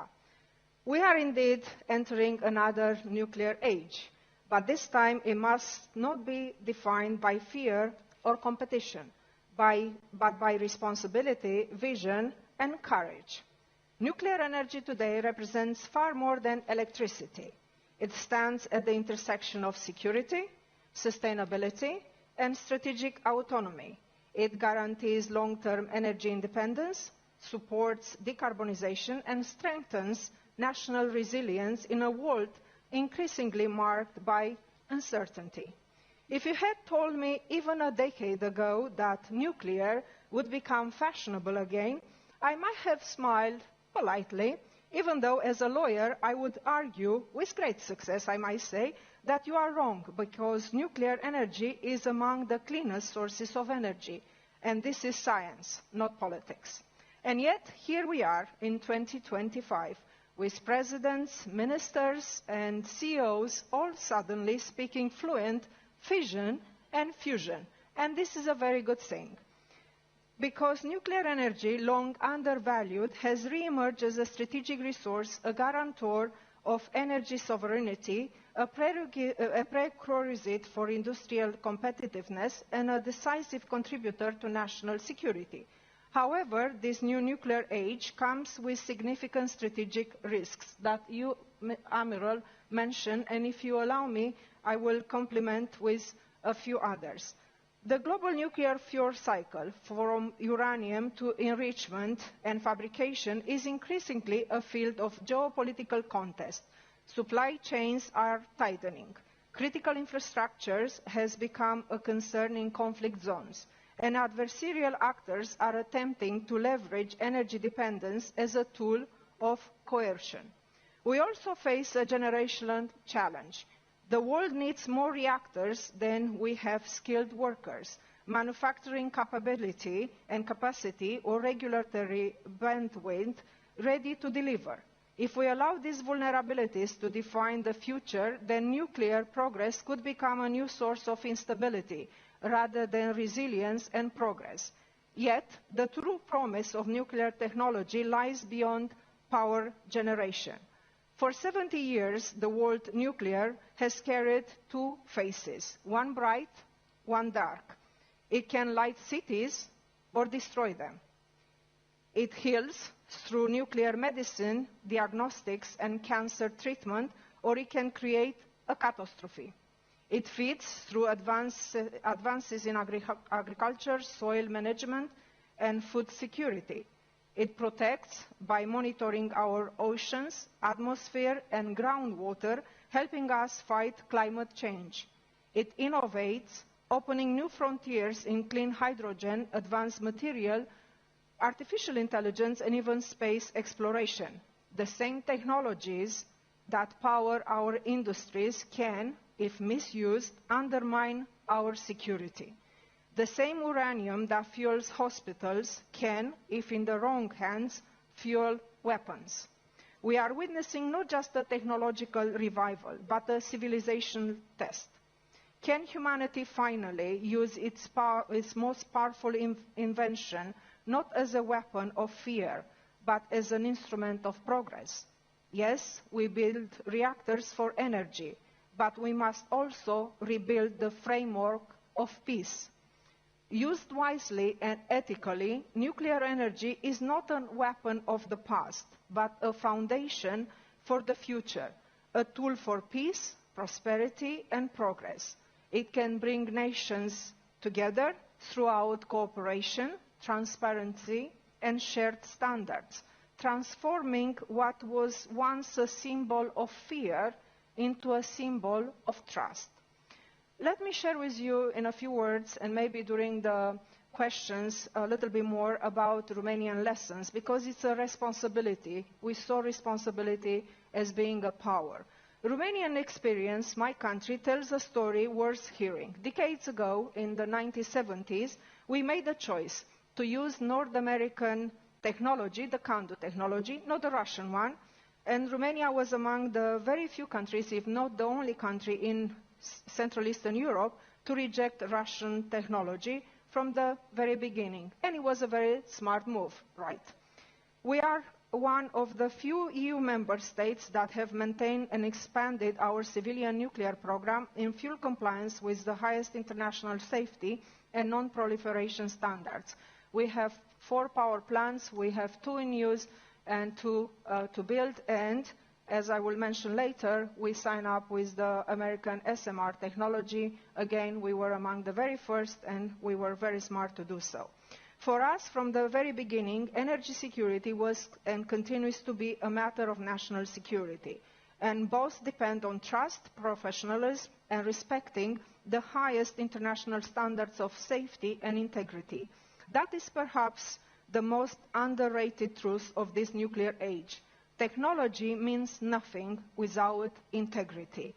The real challenge of this new nuclear age is not about, and it's not just about only technological, but moral issue as well. It is a test of character, whether we have the leadership and wisdom to use this immense power in the service of humanity, not against it. Because in the end, the way we choose to shape the nuclear age will reveal not just our scientific capability, but the true measures of our global responsibility. Civilian nuclear power is no longer a marginal option. It has become a rational necessity. In such an advanced technological era, we cannot avoid the civilian use of nuclear energy. This is precisely why responsibility is not a choice, but a condition for survival. I was mentioning earlier about the SMRs from US, for example. They are not just an engineering trend. They are a moral opportunity. The bright that brings reliable, affordable and clean energy to places long left in the dark, to turn former coal sites into symbols of rebirth, to make the energy transformation not a burden but a bridge. And yes, Romania is among the first countries to go with the US SMR's technology, another smart move on our side. Because nuclear power is evolving from a single-purpose asset into a genuine engine of economic transformation and climate leadership. This transformation momentum is particularly relevant in the Middle East, and maybe we can elaborate a little bit later, because I don't want Bastian to say that I am overstepping my time. Ladies and gentlemen, let's be honest. The phrase another nuclear age might sound frightening, but it doesn't have to be, because this time we know what's at stake. We know that proliferation destroys, but cooperation builds. We know that transparency is the real deterrent. The future will not belong to those who should shout the loudest, but to those that think the longest. That means investing not only in reactors, but in regulations, in financing, not only in fuel, but in education, not only in power plants, but in public trust. Without those, megawatts means very little. The question before us is clear. Will this new nuclear age reinforce division and insecurity, or it will create a foundation for a more resilient and cooperative world? Let's remember, nuclear power at its core is not about atoms, it's about people, about the scientists who believe knowledge can save lives, the engineers who turn equalization and equations into light, and the citizens that trust and put their trust into their leaders to act with wisdom and courage, not with populism. Let this new nuclear age be defined not by confrontation, but by cooperation, not by race for dominance, but by race for wisdom. We hold in our hands a force powerful enough to destroy or to sustain the future of humanity. What we choose to do will define who we are. We have the knowledge, we have the technology, we now must have to prove that we also have the conscience, because the nuclear age ahead of us will not be written by those with fear its power, but by those who chooses to use the power with purpose. The true power of the nuclear new age doesn't lie in the atom itself, but in our humanity, in our choice to make this power save lives, not threaten them. Let nuclear power no longer be a whisper of destruction, but a declaration of human responsibility. And if we succeed, perhaps one day our children will look back at this moment and say, they were the generation who turned the atom from a weapon into a promise of shared security and prosperity. Thank you so much.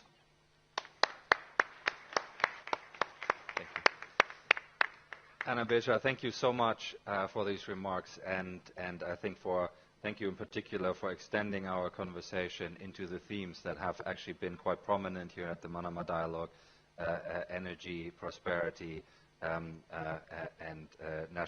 that intersection with international security. I think we have the perfect blend here on stage: civilian and military expertise, military and political expertise. So we're ready to take your questions, and we have about half an hour for debate. So I'll take a whole set. It's already a good list. So if you want to ask a question, you should get in the queue now, because it is growing to a considerable length. And we'll start with Sarah Tamim from Bahrain and the Young Leaders Group. Sarah. Thank you, Excellencies, for this insightful session. My question is, with the new emerging technologies such as AI, cyber operations, and hypersonic systems now intersecting with the nuclear strategies, do you believe we're entering an era where technology increases instability, or could innovation actually create new tools for risk reduction and verification? Thank you. Thank you very much. And from the UK, James Hackett. Thanks, Bastian. I've got a long list, but I'll just stick to a couple. Earlier this year, the UK rejoined NATO's DCA capability, or stated an intention to do that, with announced planned purchases of F-35As. In light of the capabilities you're talking about that Russia at least has announced the testing of, what should be next for NATO's European members in terms of nuclear capability development? And if I can, another quick one. I noted your discussion about steadfast noon, and I noted earlier the messaging around that, which was a significant change. Looking more broadly at how NATO demonstrates its military capability and its resolve, will we see greater assertiveness from the alliance in terms of messaging in the scale, purpose, and function of its broader military exercise regime? Thank you. Thank you very much. And from Germany, Alex Bolfras. Thank you, Bastian. I have two questions for the Admiral. We, of course, know that the New START treaty, whatever's left of it, is expiring in February. So first, I wonder whether we should anticipate any material changes to the Russian nuclear arsenal after that event. And second, you talked about risk reduction measures, and I wonder if you had some ideas on what could be pursued between Russia and NATO if a follow-on treaty to New START is not possible. And if you'll just permit me a brief addendum to James's question, I wonder if you might have some views on whether it would make sense to add more DCA hosts among NATO countries, especially with the large gap among tactical nuclear weapons between Russia and NATO. Thank you. Thank you very much. Next, from Pakistan, Atiya Ali Kazmi. Thank you, Dr. Bastian. Excellent presentations. My question for respected Admiral is that the Indian Ocean security is increasingly shaped by the intersection of regional conflicts and extra-regional deployments. So after the May 2025 conflict with Pakistan, New Delhi signaled that any future aggression would be taken to the maritime domain. And we know that in the Arabian Sea, NATO's naval assets also operate. So how does the NATO factor in its threat calculus the risk of inadvertent or accidental entanglement for a potential India-Pakistan confrontation at sea? And my question for Madam Minister is, who aptly highlighted that new nuclear technologies are reshaping the landscape of peaceful cooperation, but they also blur the lines between civil and strategic use. So as the SMRs and other advanced systems spread beyond traditional frameworks, what mechanisms can ensure transparency, safeguards, and trust in such cooperation outside the NPT's conventional arrangements? Thank you. Thank you very much. And from the UK, Tom Beckett. Thank you, Bastian. It might appear that this is more for you, Admiral, but Anna, based on your last piece about turning nuclear into something for peace and not for war, I'd really appreciate your view as well. I mean, I think nuclear capability, it seems to me, is a system of systems, and you mentioned one of those, Admiral, which was strategic messaging. The other important ones are targeting, delivery, and survival. And that is having the civil military capacity to survive an exchange as a nation. In this part of the world, Prince Mohammed bin Salman said that if Iran got a bomb, then Saudi would too. In your assessment, how many potentially aspiring nuclear states would have the capability to build the system, and what measures should be considered over and above what we already do to enforce the NPT? Thank you very much. From Bahrain and the Young Leaders Group, Nauf Al-Awadi. Thank you, Bastian. When it comes to nuclear energy, as mentioned by the panel, there's the pros and cons. However, unpredictable state actors have used it as a political tool, and which has somewhat brought us back to the days of the Cold War. Therefore, could nuclear energy become a tool of political leverage or coercion between nations, especially with unpredictable states developing their nuclear capabilities? Thank you. Thank you very much. From the United States, Jacob Polidor. Thank you very much. I'm with the America First Policy Institute. The 12-day war and Operation Midnight Hammer could be seen as an inflection point, changing from deterrence to prevention of strategic risk. I wonder if the panelists could describe what this moment represents and whether it opens up new opportunities. Thank you. Thank you very much. From Jordan and from the Young Leaders Group, Mohammed Hawash. Thank you. So looking at current projections for the Gulf region, by around 2040 there will be 30 nuclear reactors just on the Gulf Rim. 16 in Saudi, 4 in the UAE, 8 in Iran, a few others. This is not including SMRs. So how do you think this will affect NATO's posture towards the region, and what are the consequences of this for the world as a whole? Thank you very much. Ben Schreier from Germany. Thank you, Bastian. My question also is for Admiral Dragoni. Recently, former NATO Secretary General Lord Robertson called for UK-German nuclear sharing and a more Europeanized approach to NATO's nuclear deterrence in general. Could I please get your views on how realistic that is? Thank you. Thank you very much, and I'll take two more. From the UK, Fenella McGurty. Thank you, Bastian. My question is for Admiral Dragoni. I think in light of what needs to be done and the fiscal pressure countries are under, do you find that they are prioritizing investment accordingly, not just in terms of their defense budget, but also in terms of civil security and energy security, not just in these capabilities and the supporting infrastructure, but also personnel? Thanks. Thank you very much. And Simon Mayle. Yeah, thank you very much, Bastian. I'm always interested when we use the thing, another nuclear age. Half the people listening instantly go over to the defensive use or nuclear weapons, and the other half, to an extent, look on the opportunities. And I always worry that the language in this arena is really difficult, because it's quite clear, talking to people like Mr. Darnley the other day, that we're looking for an era of energy abundance, in which nuclear will play an increasing part. It must do. We're building data centers alongside small nuclear reactors. And somewhere we need some new vocabulary and new language that breaks out the weaponization of nuclear power and, of course, the huge potential that nuclear power offers with an increasing global population. Because as soon as you say nuclear, instantly people, drive down this dichotomy of which bits we're referring to. Thank you. Thank you very much. So there's a lot on the table, and I'll give both speakers several minutes to respond to these questions. And I might ask you to start this round of responses. There were several questions about nuclear technology like SMRs and others, the transparency and trust around those, nuclear energy as a tool for political coercion and leverage, given the range of countries that are developing these capabilities. And I think there's a general question around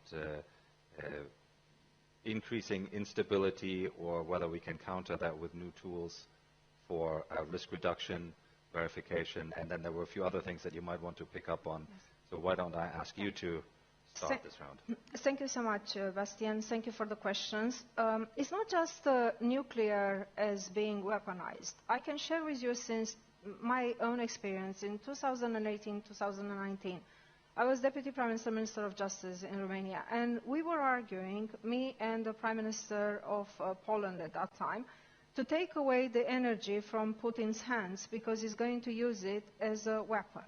So, yes, a friend from UK mentioned when we say nuclear, it's like a bow in the room, and that's why I was so grateful and pleased that you put today on this great platform the nuclear energy, because we need to not just build the trust, as I was trying to say in my introductory remarks, but likewise to have the framework where the responsibility is the new power, because we need to have that collective responsibility, but likewise the share of the tools, because yes, you can always abuse being, the energy. Look at the Black Sea region, my part of the world region, in my part of the world, one power, a nuclear power, is using its power to threaten our region, and we are fighting very hard, and we are grateful for your help as well, to not allow that region to become a theater of conflicts. And that's why the energy, if we look, it's science. I'm not a technical person, but through the years I've been educating myself about the benefits of the nuclear, because in 2018-19 I was involved in unblocking, along with other great people from Romania, unblocking our potential in our nuclear power plants. And if you need any expertise or any knowledge, we will be very happy to share with you, because you mentioned here, a friend from the audience mentioned that we will be having so many capacities of reactors building, and yet let's not forget to invest in the education, to invest in the skills. Romania is very proud to have this knowledge, and we are very happy to share it. Like, for example, one power plant, the Baraka plant, has been built with a lot of experts from Romania. We are with the SMRs. Yes, the SMRs might be frightened, and maybe the military colleagues here in the room might pick up on this as well. The SMR technology is not a new technology. It's the same technology that is being used on the nuclear submarines, on the submarines. So it's just a more affordable tool of providing the energy, because in my opinion and in our opinion, the energy, it's a matter of civilization, and it's a matter of fundamental rights. That's why we need to use the energy not as a weapon, being any type of energy, but likewise the nuclear energy as well, where it could be a game changer as well. So when it comes to unpredictability, yeah, anything can be not predictable and have risks. But I think if we are, that's why I mentioned and I stress several times, this is a time of a game changer, but it's a time of our true values and character. Do we have the character and the courage, and do we have the leaders that will be pursue with courage to turn this great science, okay? The atom that the scientists came and gave it to us to turn it into a tool for peace and for shared security and prosperity. And it's up to us. And the ones that are not going to abide with this, yes, you should have very strong sanctions. Because, you know, as in law, you have obligations, you have rights and obligations. So it's about, you know, the shared responsibility that will drive the new era into a shared prosperity. Anna, thank you for that. Can I ask you to say a few more words on, there was a question on, and as a representative of a European NATO member state, do you think the alliance should be more assertive in its messaging and exercises perhaps around this question of its nuclear capability? That's one point that I wanted to see whether you have thoughts on. And then Jacob's question on whether it looks to you, looking at the 12-day war here in the region, Operation Midnight Hammer, are we moving, does it feel to you that we're moving from deterrence to prevention? And if so, what does that mean? Is it an opportunity or is it a risk? How do you look at those two? To start with the last one, I think, yes, it is. We are moving towards deterrence, towards the peace, and it's up to us, again, to go along. And it's a huge opportunity. You know, things can turn from, you know, from one day to another. But I hope that we will stay on the course of the peace, because that's most important. And again, yes, nuclear could be very scary. But if we are building that trust, you know, the reason why Romania, you know how much trust is among the Romanian population for the nuclear, and on a consistent basis, 70, 80%. You know why is that? Firstly, because we operate the power plants in Cernavodă at the highest level of security, okay, and responsibility. But likewise, and those are the criteria, international criteria, that we are very proud that we are right on top there. But likewise, we are not complacent. We are educating our citizens every single day. Yes, we are living in a world of manipulation. Yes, we are facing all the tools that are being provided in the region to try to undermine the trust of a new tool of energy that will be abandoned, as our friend from US was saying yesterday. But likewise, if you are not complacent, if you are investing, including in the education, and rebuild that, why did I say rebuild the frame of peace and trust?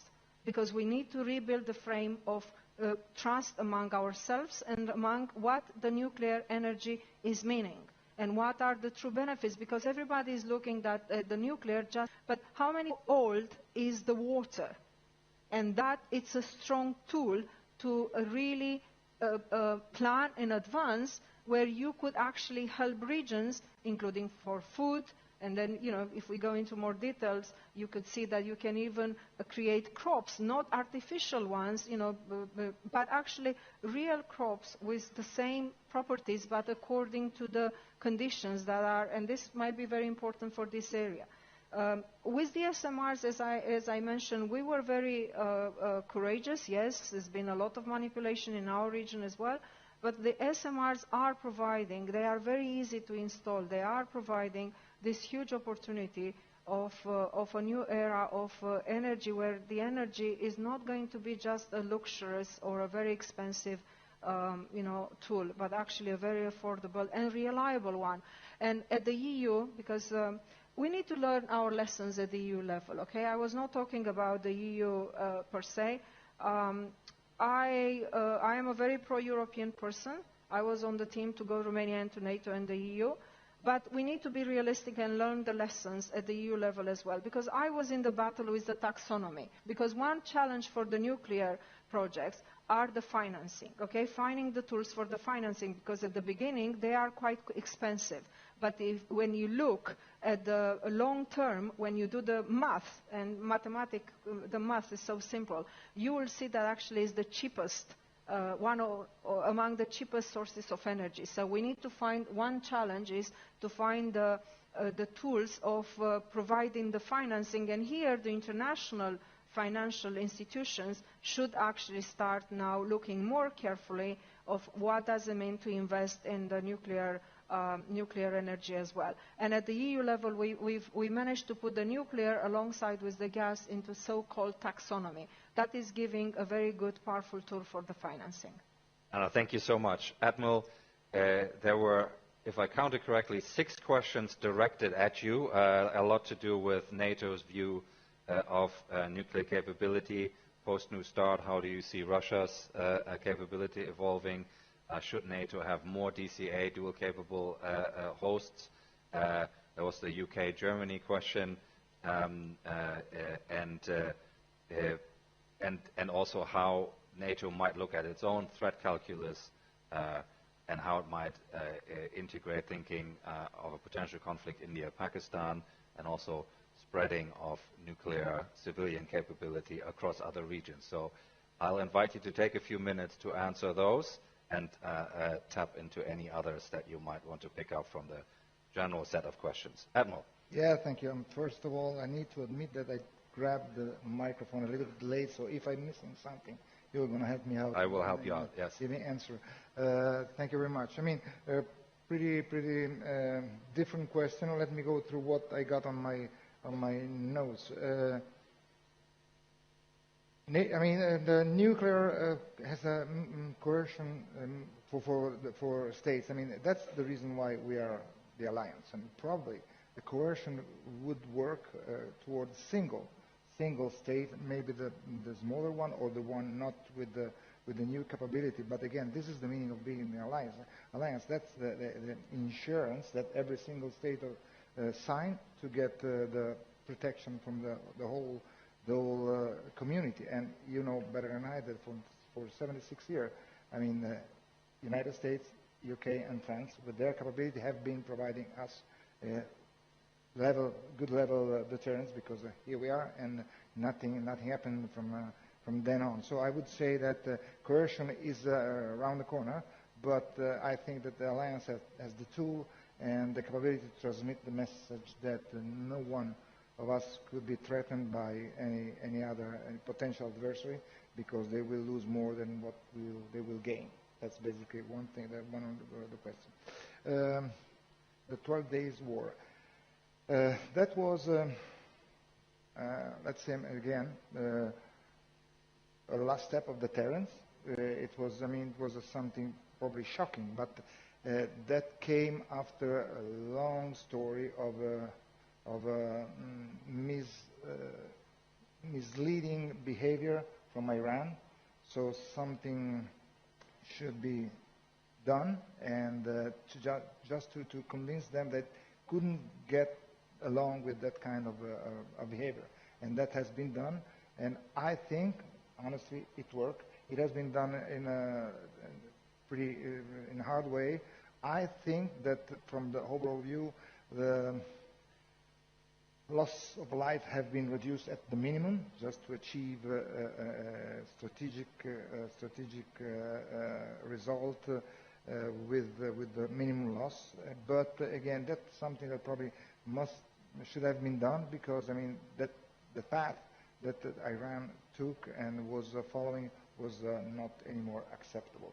So as far as I can define that, that's a pretty strong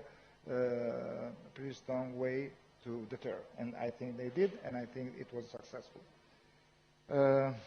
On 2040, we'll have 20 reactors in the area. Well, that's the reason why we are a partner. We are of course, and the reason why we are here, I'm here, is just because partnership, as I said, is equal as the alliance. I mean that a partner has for us the same value, the same importance as an alliance, and that's why we are here in this area.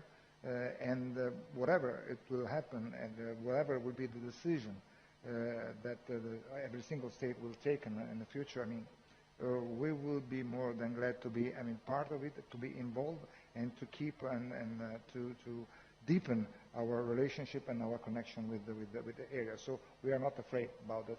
20 reactors, because we are positive that they will be used in a proper way and will be beneficial for the area and also for the NATO itself, having, I mean, configuration on this part of the world which is stable, which is healthy, which is wealthy, and that's basically it. So nothing wrong with this. UK and German nuclear dialogues. Well, there are two countries from the alliance, so again, anything they're strong allied. So anything will come up from their speeches and their decision on this area will be, of course, beneficial for the whole of the alliance. So we are looking. I think all the alliance is watching what's going on and probably being enthusiastic for the benefits we will get from this kind of enterprise.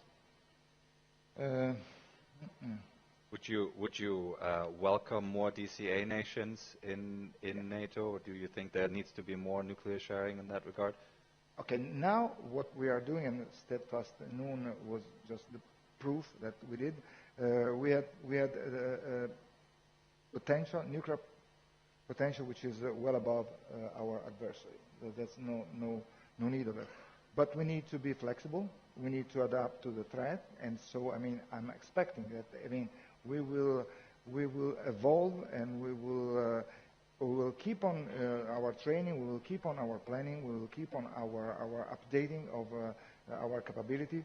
Of course, DCA aircraft is not just the package. Is not just DCA. It's a huge number of aircraft, ISR, CAP, air refueling, and on and on. It is a pretty complicated business, but I think we will evolve in that sense. I think that more nations will be available to be DCA capable. That's just redundancy. That's just resilience. So they're more than welcome, and we are working on that direction. What else? In the pack competition, I mean, of course, NATO has not been involved in directly, but of course, from the political, military not involved. From the political point of view, we have been monitoring that, and again, I think that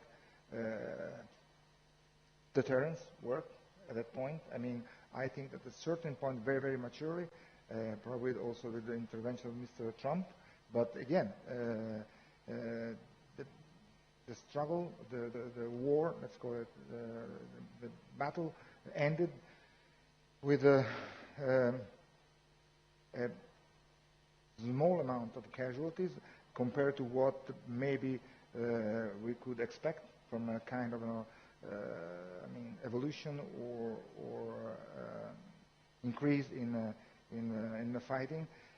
Probably being too strong nation in the area helped that to keep that kind of regain equilibrium and balance that we got after a couple of weeks of fighting. How to increase NPT? I don't know if I'm wrong. I think it will expire on April 26th. Is that correct? But we started. Yeah. There's a non-proliferation treaty. Yeah, but non-proliferation treaty. How to improve that? I mean, just with the example from the NATO point of view, of course, we are dependent on the sovereign decision of the three nations, but it is an effort that we need to keep on exercising. NATO itself as an alliance is totally aligned with the non-proliferation treaty, and we will work on that direction. We, the 32, we work together on that direction, putting the most of our energy in trying to achieve results on that area. Can I ask you to close on Russia? Your predecessor as CMC, somewhat controversially at the time, at an ISS event last year, said if Russia didn't have nuclear weapons, NATO members would all be in Ukraine kicking the Russians out. I'm not going to ask you whether you agree with that statement, but I wanted to ask you whether you could say something about how important you think the nuclear dimension is in that war, and how NATO should react to it. Well, the nuclear has been used by President Putin sometime, every now and then, recently for the Tomahawk issue. The nuclear stuff is used now as messages, as a strategic communication mainly from the Russian side. But again, and we can analyze that it happens every single time they are in difficulties. That's something that probably it's the card that they put on the table whenever they feel that something could go wrong. Tomahawk is just the latest one, but if you see that it was a kind of periodical, whenever there was kind of feeling that something could be in their disadvantage. Up to now, it is just a theoretical menace, a threat that they are using. We are taking the way it is, just a threat, because I don't think we will get to that point. Thank you very much. Admiral, thank you so much for engaging with all of those questions in a very delicate portfolio. So I'd like to draw us to a conclusion here and to a close. This concludes our concluding panel for the Manama Dialogue. But before I invite you to thank our speakers, I would like to take this opportunity to thank the host nation, the Kingdom of Bahrain, for their support and collaboration, without which an event of this scale and complexity would not be possible. We're extremely grateful to His Majesty the King and His Royal Highness the Crown Prince for their warm welcome here in the Kingdom, and to the multiple government departments and agencies deployed to ensure that this 21st ISS Manama Dialogue was convened successfully and safely. As I said on Friday evening, the ISS agenda is simple: foster dialogue, facilitate cooperation in the service of peace, security, stability and civilized relations among nations. And I hope that you will agree that we have made important steps in this direction over the past 2 days. As you might have noticed, over 700 delegates from 65 nations were involved here in this dialogue. 27 of them were young leaders from 9 countries who made a great effort to push forward our debate, and I'd like to thank them for it. We had over 3,500 people batched into this event to support it in its various ways. We had 28 full ministers participate, 24 intelligence heads, 11 deputy ministers, 7 national security advisors, 9 chiefs of defense, and the list continues. The IISS itself has facilitated over 103 bilateral meetings between nations, and then, of course, on top of that 103 go all of those bilateral and minilateral meetings that nations will have organized amongst themselves. 103 is just the ones that we were involved in. As of this morning, online, the ISS Manama Dialogue has already reached more than 7 million people through our various channels, and of course, no doubt that number will have only increased throughout the morning, when we had again 3 really interesting discussions. And I'm also grateful for our media delegates and the press pool that is participating here to transport the messages from the ISS Manama Dialogue into the world, and we had 25% more journalists here this year than we had in 2024. So that is encouraging as well. And with that, I'd like to thank you all for being here and for being delegates at this dialogue and for participating so actively in this conversation. That is why we're here, and I'm glad that you're embracing that spirit, and you have embraced that spirit over the last 2 days. Thank you very much. And now, before you go to lunch, I invite you to thank our 2 fantastic speakers. Thank you very much.